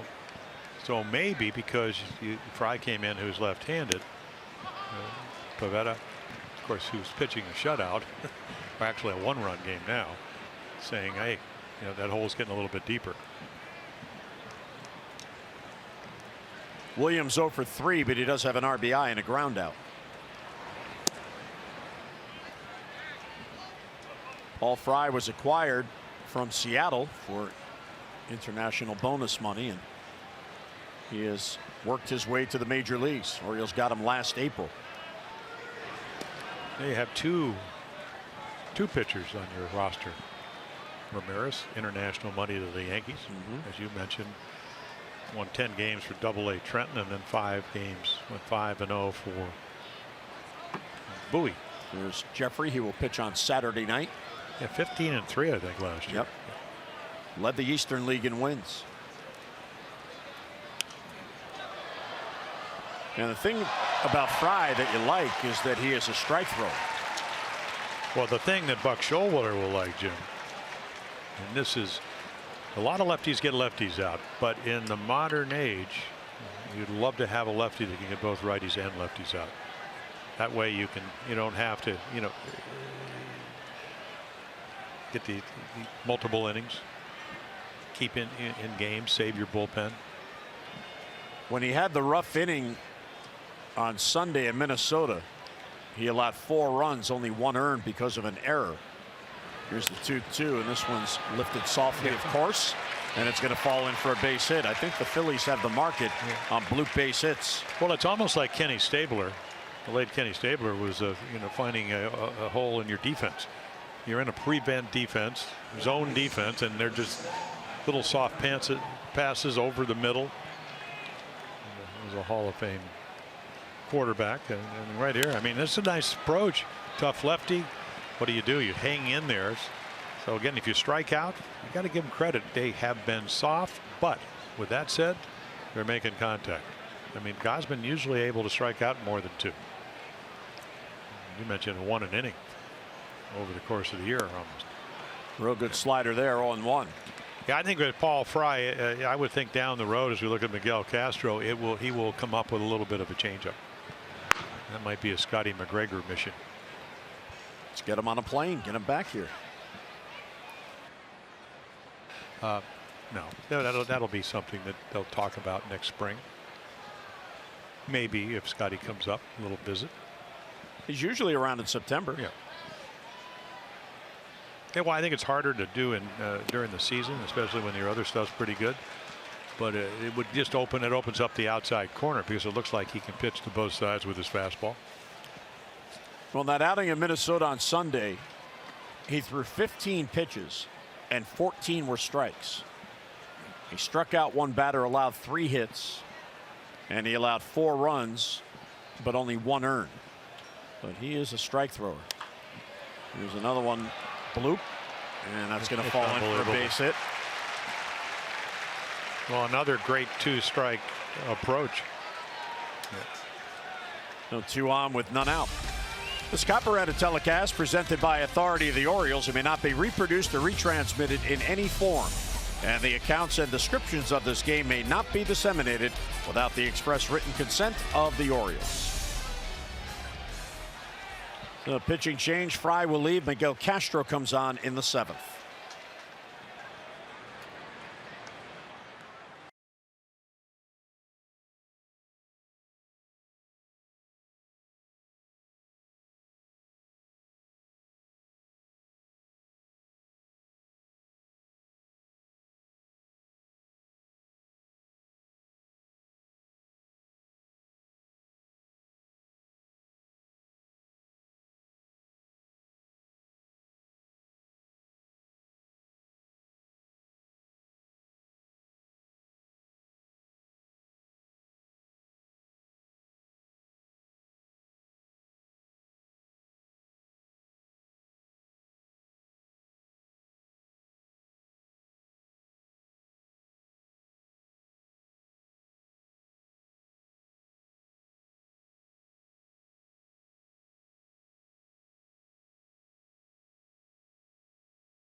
Castro began his warm-ups, and both the crew chief Bill Welke and the home plate umpire Lance Barrett out there, and Manny Machado looked at Bill Welke and he said, "Come on, fix that hole."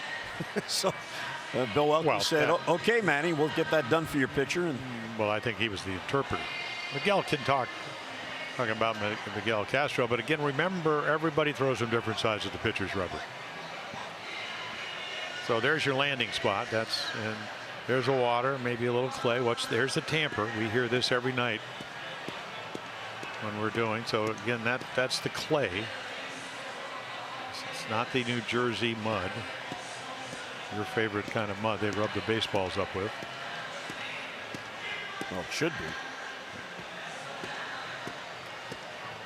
So they tamp it in there, but of course when everybody lands it also in a different thing, and then they put that over, so it's just firm. They want to take the holes out. So what have they done in front of the pitcher's rubber? Probably nothing. See, and you can see Miguel, he's way over on that third base side. It's funny, I always thought you want a hole. I mean, you don't want, it's not like a little league field where the hole's so deep and the mound's it doesn't have the normal slope. But you always want to be able to actually use that little hole to get more leverage. And on some mounds, some groundskeeper, they would, Pat Santarone, the late Pat Santarone, when he was the groundskeeper, I'd just say, hey, don't put it right to the rubber. Give me maybe a quarter of an inch, half inch on below, so I don't have to stand out there for like 5 minutes. And now they put you on the clock and dig it out. Now I go to Kansas City, and George Toma, one of the great groundskeepers, and whatever, he'd do it on purpose because he knew George knew. So every mound's different. So Miguel comes on here in the 7th. He inherits first and second and nobody out. 2 bloops hits against Paul Fry. Williams the lead runner, Franco the trail runner. Here's Scott Kingery. Well, he's only 3 for 3. Jam shot for a double and a couple of jam shot singles. But they do count. You're right about that.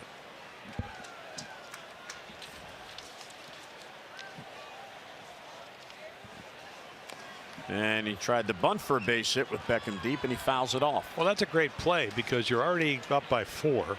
You'd like to expand it. You're playing back. That won't happen now because you did it with no strikes. You got to at least play in for 1 strike. That gives you a chance if Castro hangs a breaking ball, maybe hit it by him. It just alerts the defense that you might have to play a little differently. Oh, good breaking ball. Wow. Watch the break on this. Yes, but you might have hit this if you were looking for it. It was a late breaker that maybe caught the inside corner. Lance Barrett's got a pretty good strike zone. It's pretty wide. So 0-2 on Kingery. Changeup missed. Castro last worked Tuesday, 2/3 of an inning against the Yankees. And you see just off the corner. Cisco trying to frame it. Drag it over back onto the plate.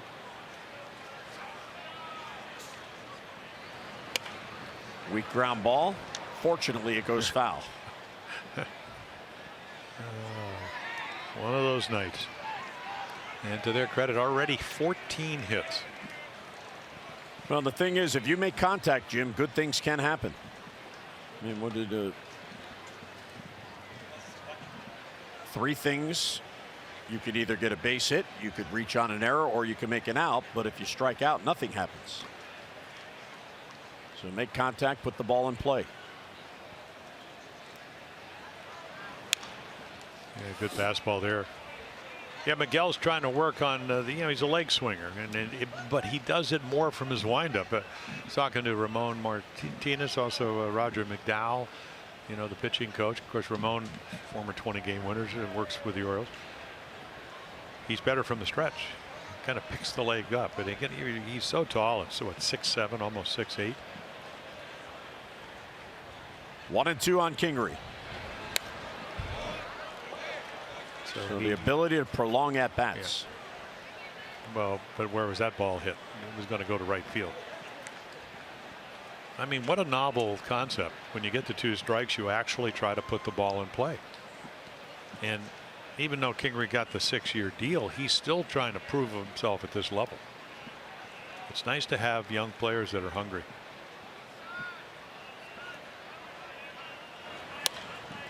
Ground ball to first. Mancini out there and no play to first because no one was covering.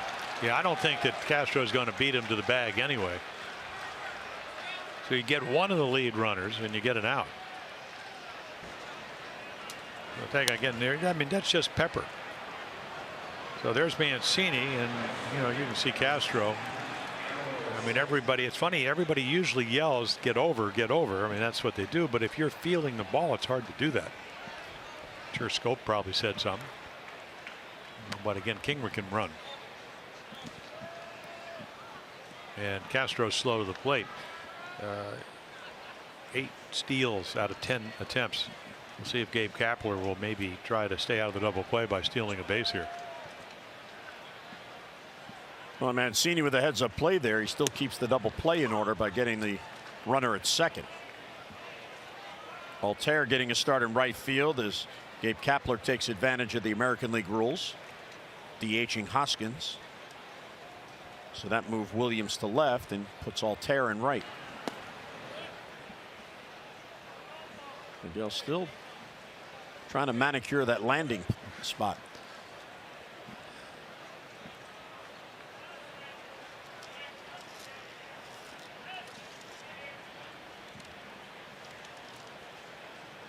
One and one on Altair. This could be 2. Manny to Scope, back to first, double play, and he gets out of it. Nicely done by Miguel Castro. 7th inning stretch at Camden Yards. O's come to bat, down by 4.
With a 5-1 lead. They about hit the Orioles 14-3. Most of those hits softly hit, but they did find spots. And here's Chris Davis to lead off in the 7th against Pivetta.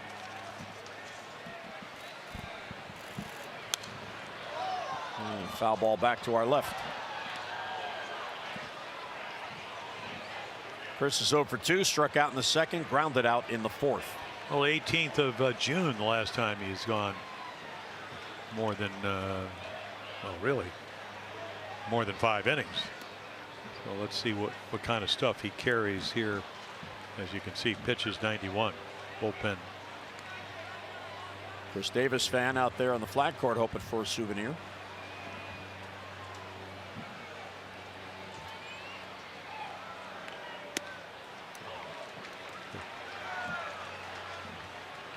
Tommy Hunter getting loose.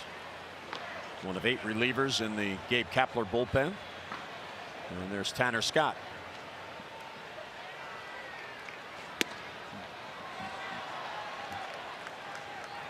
There is nobody on the left side of the infield. Even the third baseman Franco's on the second base side.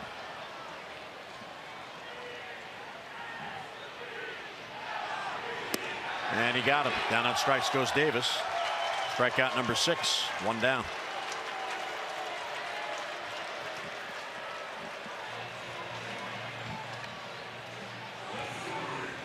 Well, Powder River right here. You know, he hadn't gotten the fastball all night, and the velocity's dropped about 2 miles per hour. But he's able to elevate it and get it on the inner half of the plate. Hard to get to.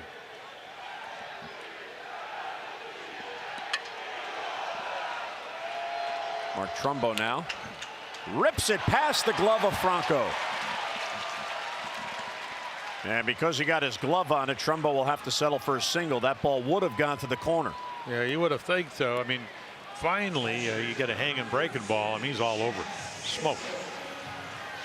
Actually, you know, again, it's hooking, so Franco dives to his right, and the ball hits off the heel of his glove.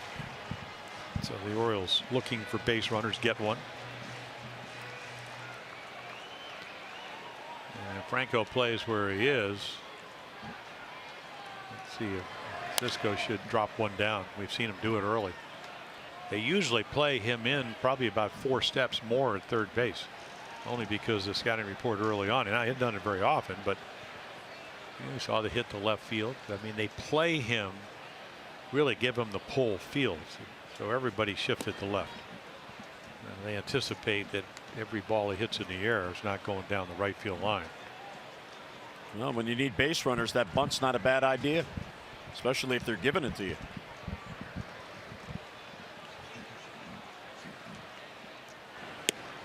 Ball speed pitch, 1 and 2. It's a really good curveball, and you know, it's 80, 82, right over the top, 12-6. Imagine a clock. And it sets up all his other pitches.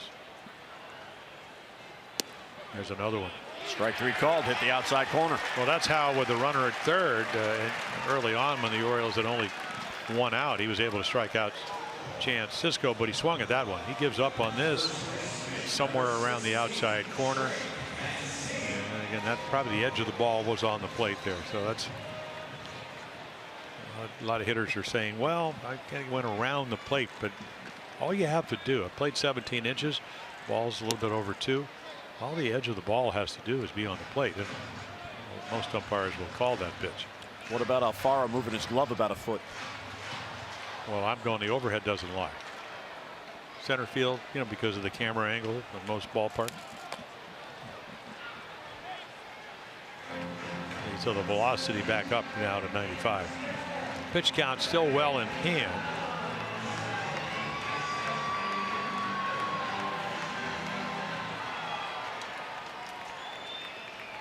One and 1 on Trey.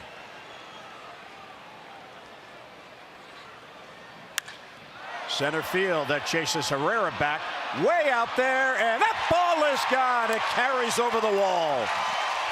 Mancini breaks out of it in style, and the O's are back in it. It is a 5-3 game in the 7th. We talked about getting him out of there, and how do you do that? You score some runs.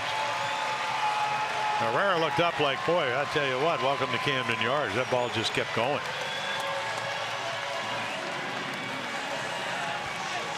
So home run number 12.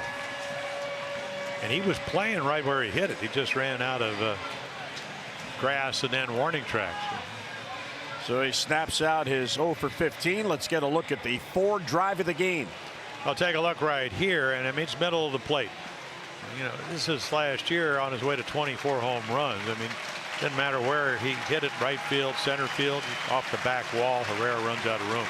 So hurry to your local Ford dealers for great savings on cars, trucks, and SUVs. Mancini's home run will chase Pavetta.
Mancini's home run gets him out of there. Pitch well. You know, looking for his first starting win in what, about 8 starts, actually his 9th start. So now it's up to the bullpen. Tommy Hunter out of well, the Orioles had him. I mean, he's been everywhere. Texas. And last year with Tampa Bay, ended up signing a pretty lucrative, what, about an $18 million two-year deal. They like him. I mean, even though the averages are up by the right-handers, he doesn't walk a lot of guys. Keeps the ball in the ballpark, and he's striking out 1 an inning. That ball's crushed to right field, down the line, and that ball is gone. It's onto the flag cord. Jace Peterson makes it a 1-run game. He jumps on the first pitch. So there's your little cut fastball. You know, last year we saw Tommy Hunter throw about 98 miles per hour with the Rays. Strikeouts went up more than 1 an inning, and it really made him, because of, you know, that's kind of the way they judge people. But he was all over that. We talked about it. He can hit the ball a long ways, a lot bigger. I always thought he was kind of a little utility guy. He's not little at all. That ball was nailed. Well, he played college football, yeah. Division I. Well, this is a very big inning for our Maryland Lottery contestant of the game, Elaine O'Malley of Catonsville. She has had back-to-back home runs. And there's a bouncer to third off the bat of Beckham. Franco will sling it across, and that'll do it. But the Orioles get right back in it as Trey Mancini and Jace Peterson both go deep. Back-to-back home runs. We head to the 8th. It is now a 1-run game courtesy of Mr. Peterson.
One-run games, as the Orioles have made this a 1-run game with a 3-run bottom of the 7th. The Phillies 19-8. That is the best in the major leagues. .704 winning percentage. The Orioles are 27th at 7-15. However, Jim, the Orioles' 2 wins in the 4-game series against the Yankees were both 1-run victories.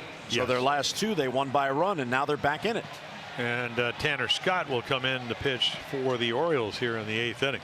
Coming off a game where against the Yankees, couple of runs, 4 hits, and lately his command's been pretty good, but 3 walks.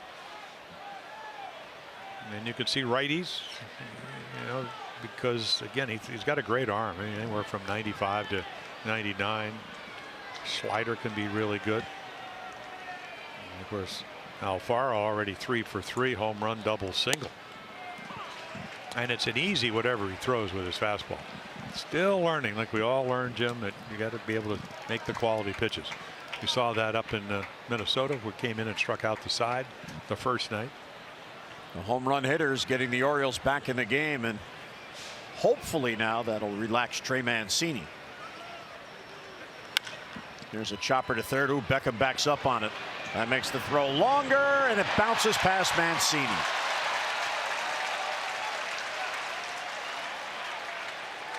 So leadoff base runner on a throwing error by Beckham. Well, trying to pick the right hop, and he does. But again, just kind of drops the arm. Had a little more time. Alfaro actually running very hard, even though it's a routine ground ball. I'm sure that's one of the edicts of his manager. I mean, he doesn't have a Manny Machado arm from third base, but then again, who has? So a out turned into a base runner. Cesar Hernandez, the leadoff hitter. Manny backhands out there. Scope back to first and a double play. And that erases the error. 2 down. Well, Manny, I mean, tremendous play by Manny. Everybody talks about his range. Is he his aim at third? Better, best third baseman, you know, other than maybe Brooksy or equal. But he gets to that ball, and then unparalleled arm strength from Jonathan Scope as a second baseman. Look how quickly he gets to it. The only way you can turn this is to be able to backhand it on the run. And again, so acrobatic. And of course, it's a done deal when Scope gets it. And Hernandez can really run. About as good as it gets. So here's Hoskins. Fouls it back. Take a look right here, and I tell you, and now Hernandez not as quick from this side of the plate, but quickly, perfect throw, and then boom, a rocket arm. Nice stretch there by Mancini. Just the way we used to do it in Double-A and A-ball, all the way up the ladder. Oh, you saw Manny there. He and Scope still critique every play each of them makes. And I'm not sure Manny liked that throw the way Mancini had to go down to get it. Yeah. I mean, it's hilarious. They critique everything they do defensively. If Manny makes the play, Jonathan's yapping at him. If Jonathan makes the play, Manny's yapping at him. And that's what good friends do. They keep each other loose.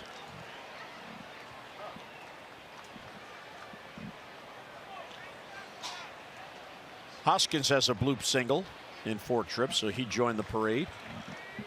That's actually a lot better than the way he can really hit it, because he's got tremendous power. 1-2. Look out. Oh, that's that slider, and boy, what? Who's got the cast on? Already's got a cast on the left arm. Yeah, no safe place. Look, he's going down the runway. Oh.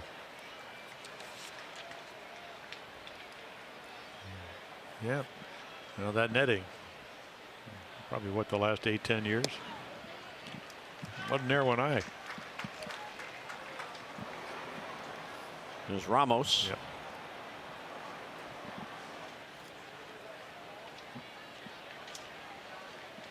So 2-2 the count. And the dirt doesn't chase. That was J.P. Crawford, by the way, the injured shortstop on the bench. He got hit by a pitch. That's why he's got that cast on.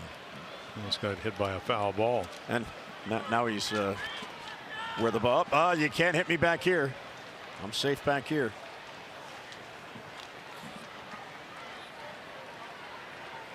A full count. Bases empty, 2 down. And he got him. Wow, he changed speeds on the slider and got a swing and a miss. So the error of the double play and a beautiful slider for strike 3. We head to the bottom of the 8th in a 1-run game.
Day by launching the second season of the Baltimore Orioles Summer Slugger Program at the Enoch Pratt Free Library. The baseball-themed digital educational course reinforces foundational math and literacy skill with students, helping to prevent that summer slide, and it re-engages students at the start of the school year. So for more information about the Summer Slugger Program, go to summersluggers.com/Orioles. And of course, that's a great thing to do in the summer. You go to the beach or the pool, you bring your book, you relax, and you keep reading. Beautiful sunset. And here is Edubre Ramos coming on. Yeah, boy, he's been lights out for the Phillies. And again, only Jeremy Jeffress of the Brewers with a lower ERA, and then 6 runs in his last 51 innings. So low numbers across the board. And then righties and lefties equally. Keeps the ball. Well, I said that against Tommy Hunter. Ramos with only 2 home runs. Big slider. Throws 93, 94. And, change up. Occasional curveball. Very occasional.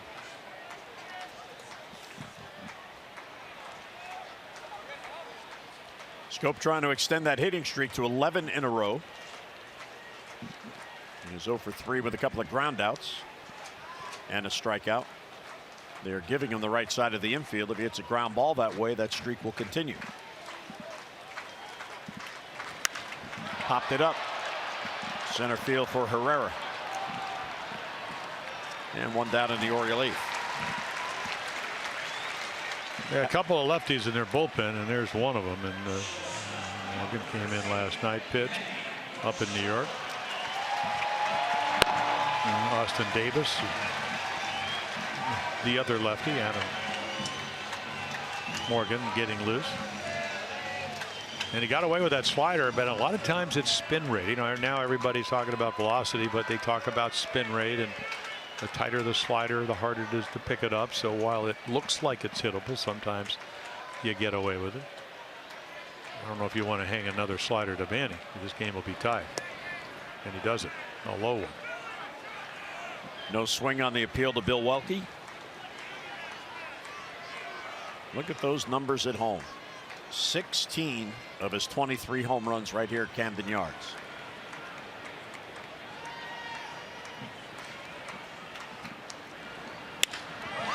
Left center field off the end of the bat. That's going to fall in there for a base hit. So Machado has a multi-hit game, his 33rd of the season. And the Orioles get the tying run on, and the go-ahead run comes to the plate. Yeah, they were in the double defense. So any ball, and we've seen the Phillies do it. That's a pretty good slider, but off the end of the bat. So Williams is out almost on the warning track. So there are your analytics. The interesting, I always think that sometimes, whether it's guarding the baseball line, you can see right off the end of the bat, slider that stays up just a little bit. But by playing the double defense, what happens is now you have the go-ahead run, and Adam Jones is definitely due at the plate. He is 0 for 3 tonight. 2 for 16 on the homestand. And they play Adam. You very rarely see a left fielder play. Dick Williams is a left fielder for the Phillies. Play Adam this much to pull. So you got a rare over. I mean, he's here, and look at this gap.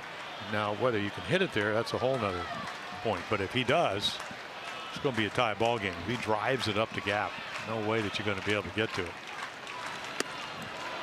Pitch upstairs, 1-0. And any ball hit to left center, Herrera's right-handed, but Williams is going to have to catch it backhanded, and he'll be running away from home plate because he's a left-handed thrower. Altera is so deep in right, there's a large gap in right center field as well. 2-0. Yeah, must have seen that slider. I mean, because he didn't. It always got me nervous when the guy doesn't even flinch on a slider. So there's your closer in Dominguez, and then Morgan still getting loose. Chris Davis on deck, so maybe Morgan's for him. Now Phillies looking for outs with a 1-run lead. Orioles looking for runs. Ooh. No one rode in on him. Yep. Well, he didn't. Yeah, again, the spin could be the spin rate. Ramos is from Venezuela. Started with the Cardinals, and the Cardinals let him go, and he came to the Phillies as a minor league free agent. Here's Zach Britton getting loose. Looks like he'll work the ninth regardless. 2-1. And then you're looking maybe for a slider because it's only the second strike and he throws 92 by you. So now we'll go into the scuffle mode. That's what Adam can do. That is about as well as anybody other than maybe Manny on this team. 2 balls and 2 strikes. Left center field off the end of the bat. Herrera will glide over to it. And he's got it. Manny's going to tag and then puts on the brakes. Well, the play's in front of you, so it's wise because you know it's a routine fly ball. You tag up, and because the throw is coming right at you, number one, you force him to do what he did, which is to catch it. And then when you take, what, about 4 strides, you realize, they're going to go to the lefty here to face Chris Davis. So Ramos comes on, gets a couple of outs, but he does allow the tying run to reach. So the lefty comes on here in the 8th.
Game, 11 earned runs, 8 2/3 innings. Early on, first 22 appearances, lights out. I mean, ERA of what, 3 runs in 15 innings, about 1.22. You can see he gets righties and lefties out. 93, 94 with a fastball, occasional changeup, but hard slider. Pretty good job right there. I'd like to be somewhere around the 75 percentile. Yeah, and his recent ERA inflated by allowing 4 runs in just a third of an inning on June 9th against Milwaukee, and that youngster likes the music. Well, the one thing about Chris Davis, he's only hitting 129, but he's hit 4 home runs, 9 total, in 70 at bats. So the home run per at bat against lefties is actually better. Breaking ball for a strike on the outside corner.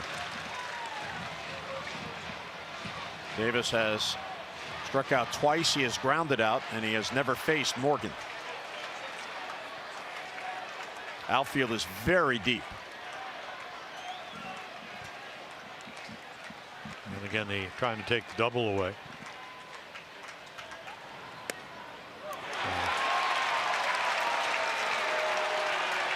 Chris Davis hardly ever complains to an umpire, but he did there. Well, I think he thought that was high, and it's actually, but again, if you think the ball's high, you're not going to swing at it. That was a slider on the inside middle. I mean, that was probably the more hittable slider you're going to get. And so right here, you're just trying to cut your swing down, and Chris doesn't do that very often. And that misses. There's your 94. So you change the eye line, the eyesight of a hitter, and then if you're Chris, now all of a sudden, boy, you really got to defend. That's what we were talking about. Only the 129 average, but that was 4 home runs and 70 at bats. 1-2.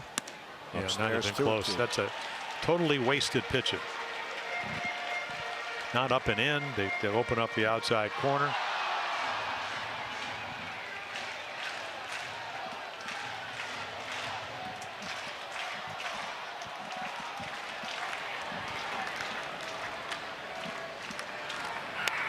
And there's a hittable slider. Stayed in the middle of the plate. Yep. Let's see. He knew he got a pitch that about as good as you're going to get.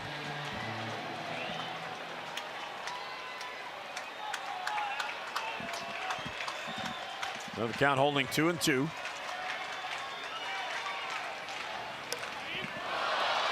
Threw the bat at it to get contact, and he fouled it off to stay alive. Well, I'll tell you, that's all right. We've seen the Phillies. They've gone into the defense half. They're playing so deep. You hit a ball anywhere over the infield head, softly, it's going to be a base hit. So while it's obviously not a picture swing, it keeps the bat alive, and it was also pretty good balance. I mean, otherwise you don't hit that ball. That was a pretty good slider, down and away, trying to strike him out. Well, this will be the 7th pitch that Davis will see in this at bat. Ball to the gap could score Manny from first with the tying run. The outfield is deep, but he'll be off with the swing with 2 down.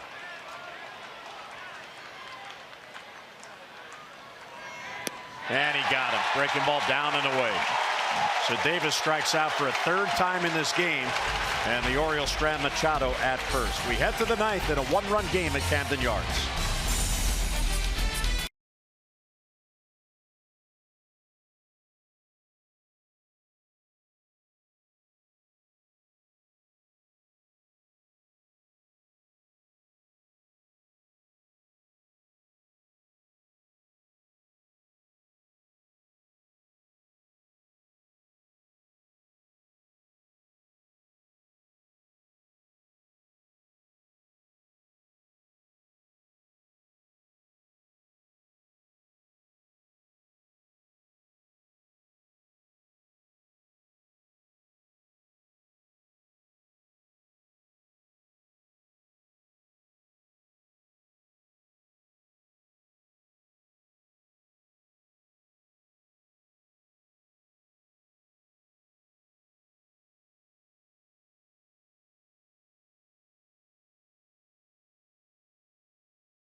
Light hold true moment. We go back to the top of the 6th. The Phillies already had a 5-0 lead, and here's Paul Fry with a big double play. Well, it is, and of course the ability to get a right-handed hitter out. You know, a little slider, Santana right back to him. I mean, no hesitation whatsoever. And then of course Santana not great speed. Jonathan scope for the second out of that double play. You get out of the inning, you stay in the game. A great point about being down by 5. They're trying to add, and next thing you know, the Orioles come up and get a chance to hit. So Tanner Scott stays on. He'll face Odubel Herrera. Santana on deck as a switch hitter, and then Nick Williams, a left-handed batter.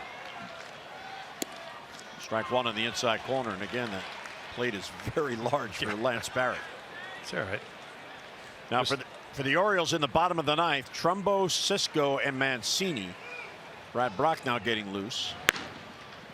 So it likely will be Trumbo, a pinch hitter for Cisco, and then Mancini against the closer, Dominguez. 0-2. Well, that slider has become a very good weapon. Well, the first one hung inside, and the second one was perfect. And it's not like Herrera. I mean, Herrera hits more home runs from against the right-handed pitchers, but he's hitting 290 against lefties. And that's why you can, if you're Gabe Kapler, you can plug him in there every day. It doesn't really matter. You may lose a little bit of slugging percentage, but there's a bouncer towards Scope. Jonathan to his left. And one down here in the Phillies' ninth inning.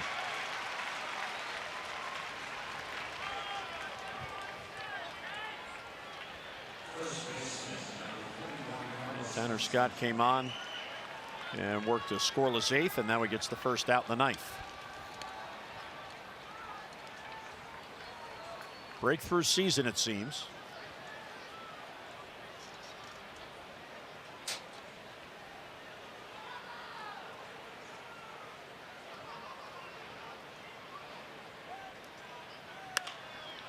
First ball swinging, pops it up. Mancini.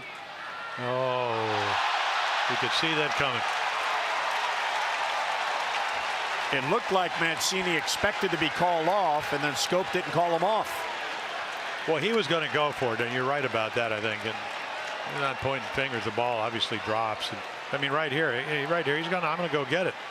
He's taking a look, and then right there, he takes a look at Jonathan, who stops. And again, does not play a lot at first.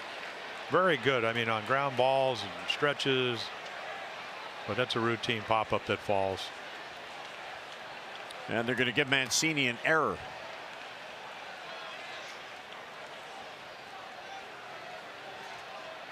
So a pop-up against the shift. Yeah, that's a shift error, because that ball fell right behind second base. Nick Williams has a hit. He has an RBI ground out. Big runner out there. Want to keep this a one-run game. Yeah, another lefty that Williams, with all his home runs, I mean, one from against left-handed pitching, and then the other 10 against righties, but still hangs in there. Dominguez, the closer, who was up last inning, he's getting loose. And I'm probably talking over who's going to be hitting. And yeah. Line to right. There's Trumbo. Oh, it almost sailed over his glove, but he made the play. So well, he usually catches to what he gets to, and I think he, again, the double by Alfaro right into the sun, didn't pick it up. But this ball, and line drives aren't easy to hit, because some knuckle, but he flags it down. See Adam on the other side there saying, way to go. That ball did sail on him. We'll get Brad Brock here in the ninth.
Outings, came in I mean, really a game that was out of hand, and Romine hit a home run on a 2-1 fastball. So, righties not the problem. Lefties, that's the third highest lefty opponents against in the majors. And again, I mean, the velocities come back. Command still a little bit of struggle. Done a nice job. 10 out of 12 when it comes to closing.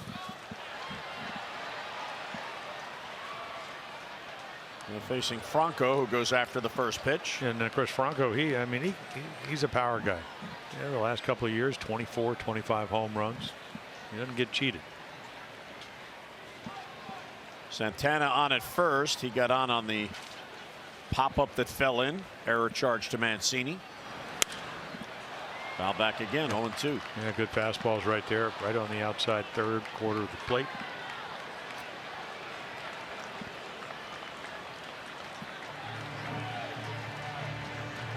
So now what do you want to throw?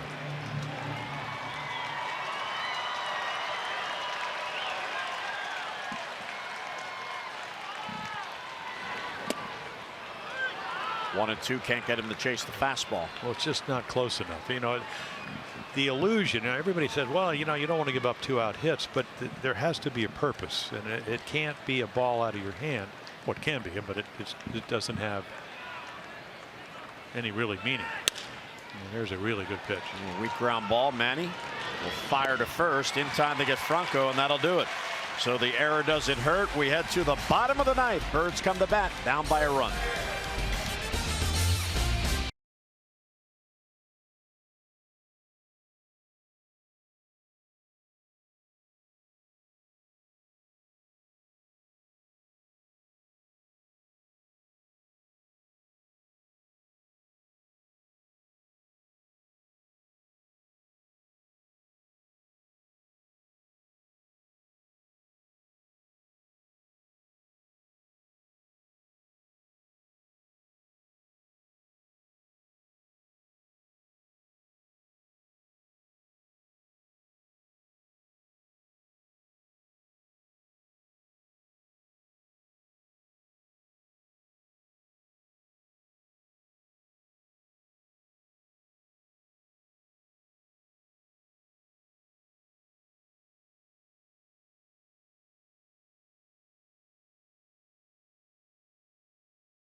Brought to you by Southwest. Low fares with nothing to hide. That's transparency. Well, between innings, and this is why Bobby Dickerson is one of the best coaches in baseball. He immediately went to both Trey Mancini and Jonathan Scope to talk about that pop-up that fell in. And Bobby's telling Trey, and Trey's saying, yeah, you're right, you're right. And I guess basically there, Jim, the moral of the story is it's your ball until you're called off, especially in the shift. And Bobby Dickerson immediately pointing that out. Yeah. That is a good coach. So Sir Anthony Dominguez, their closer, 8 out of 9, 4 in a row, strikeout guy. I mean, look at the ERA. I mean, last year he was pitching in Clearwater, and he was actually pitching with the Gulf Coast League Phillies. So big arm. I mean, he can hit 100. Hard slider. I mean, he's got some other pitches, but basically fastball, slider pitches. Righties, lefties hitting 143, and he's been able to keep the ball in the ballpark. So he'll face Mark Trumbo, home run hitter, high ball hitter. And there's a slider that they don't get that call. That's been called. It was a hanger, but it's been called on occasion today. So you miss with a slider, Trumbo, he's going to look for something up in the zone and see if he can catch up with it. That'll be back in the crowd, out of play. No, there's 98. So big kid. I mean, it looks like he's taller than 6'1", but that's what they have him listed. Out of the Dominican Republic, and I mean, worked his way up through the minors in a hurry. Again, last year at A-ball. If you could throw 98 and throw strikes, you're going to get noticed. Well, in the minor leagues, he was pretty much a walk every 2 innings, maybe just a touch under. He is a rookie at 23 years old. Bouncer right to Santana, who is wide of the bag. It's actually a pretty good approach and unlucky, but somebody's got to play over there. Again, Mark's been hitting the ball hard to right field. I mean, I don't know if it's a little cutter, but right to the first baseman. That looked like it hit the edge of the infield. Yeah, and it changed direction right to Santana.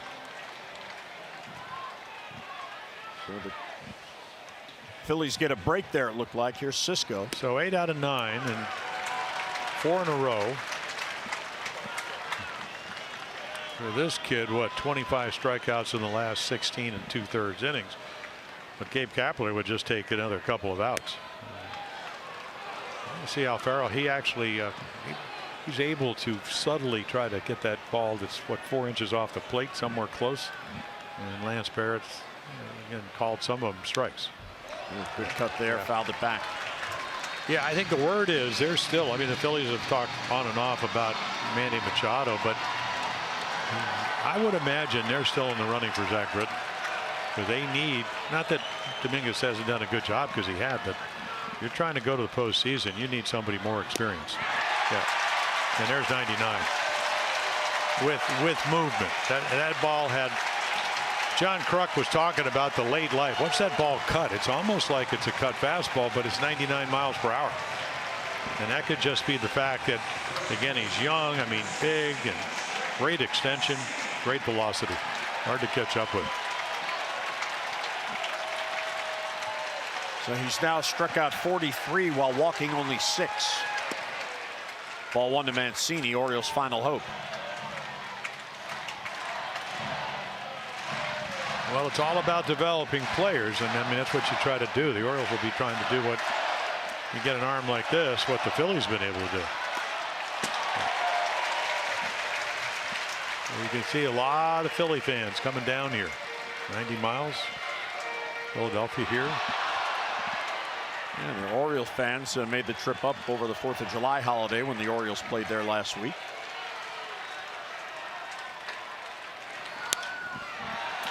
Yeah, the toughest kind of save, the 1-run save.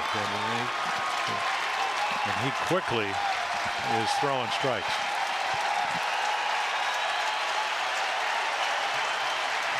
Rory Rickard on the bench.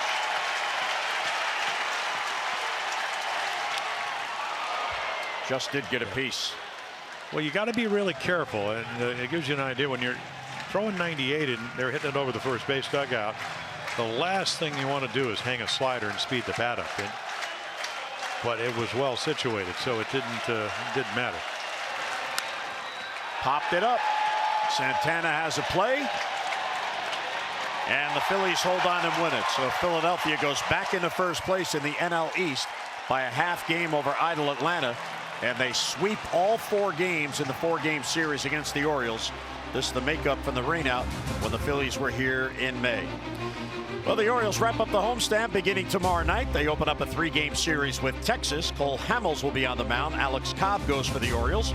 Our coverage on MASN 2 begins at 6:30 with those extra presented by Southwest. And then game coverage is at 7 o'clock. Tonight's telecast has been a MASN presentation. And now for Jim Palmer and our entire hardworking crew, we thank you for tuning in tonight. Once again, our final score, Phillies built a 5-0 lead, and they hold on for a 1-run win. Phillies 5 and the Orioles 4. Tom and Rick goes extra comes your way next. Have a great night, everybody. We'll see you tomorrow.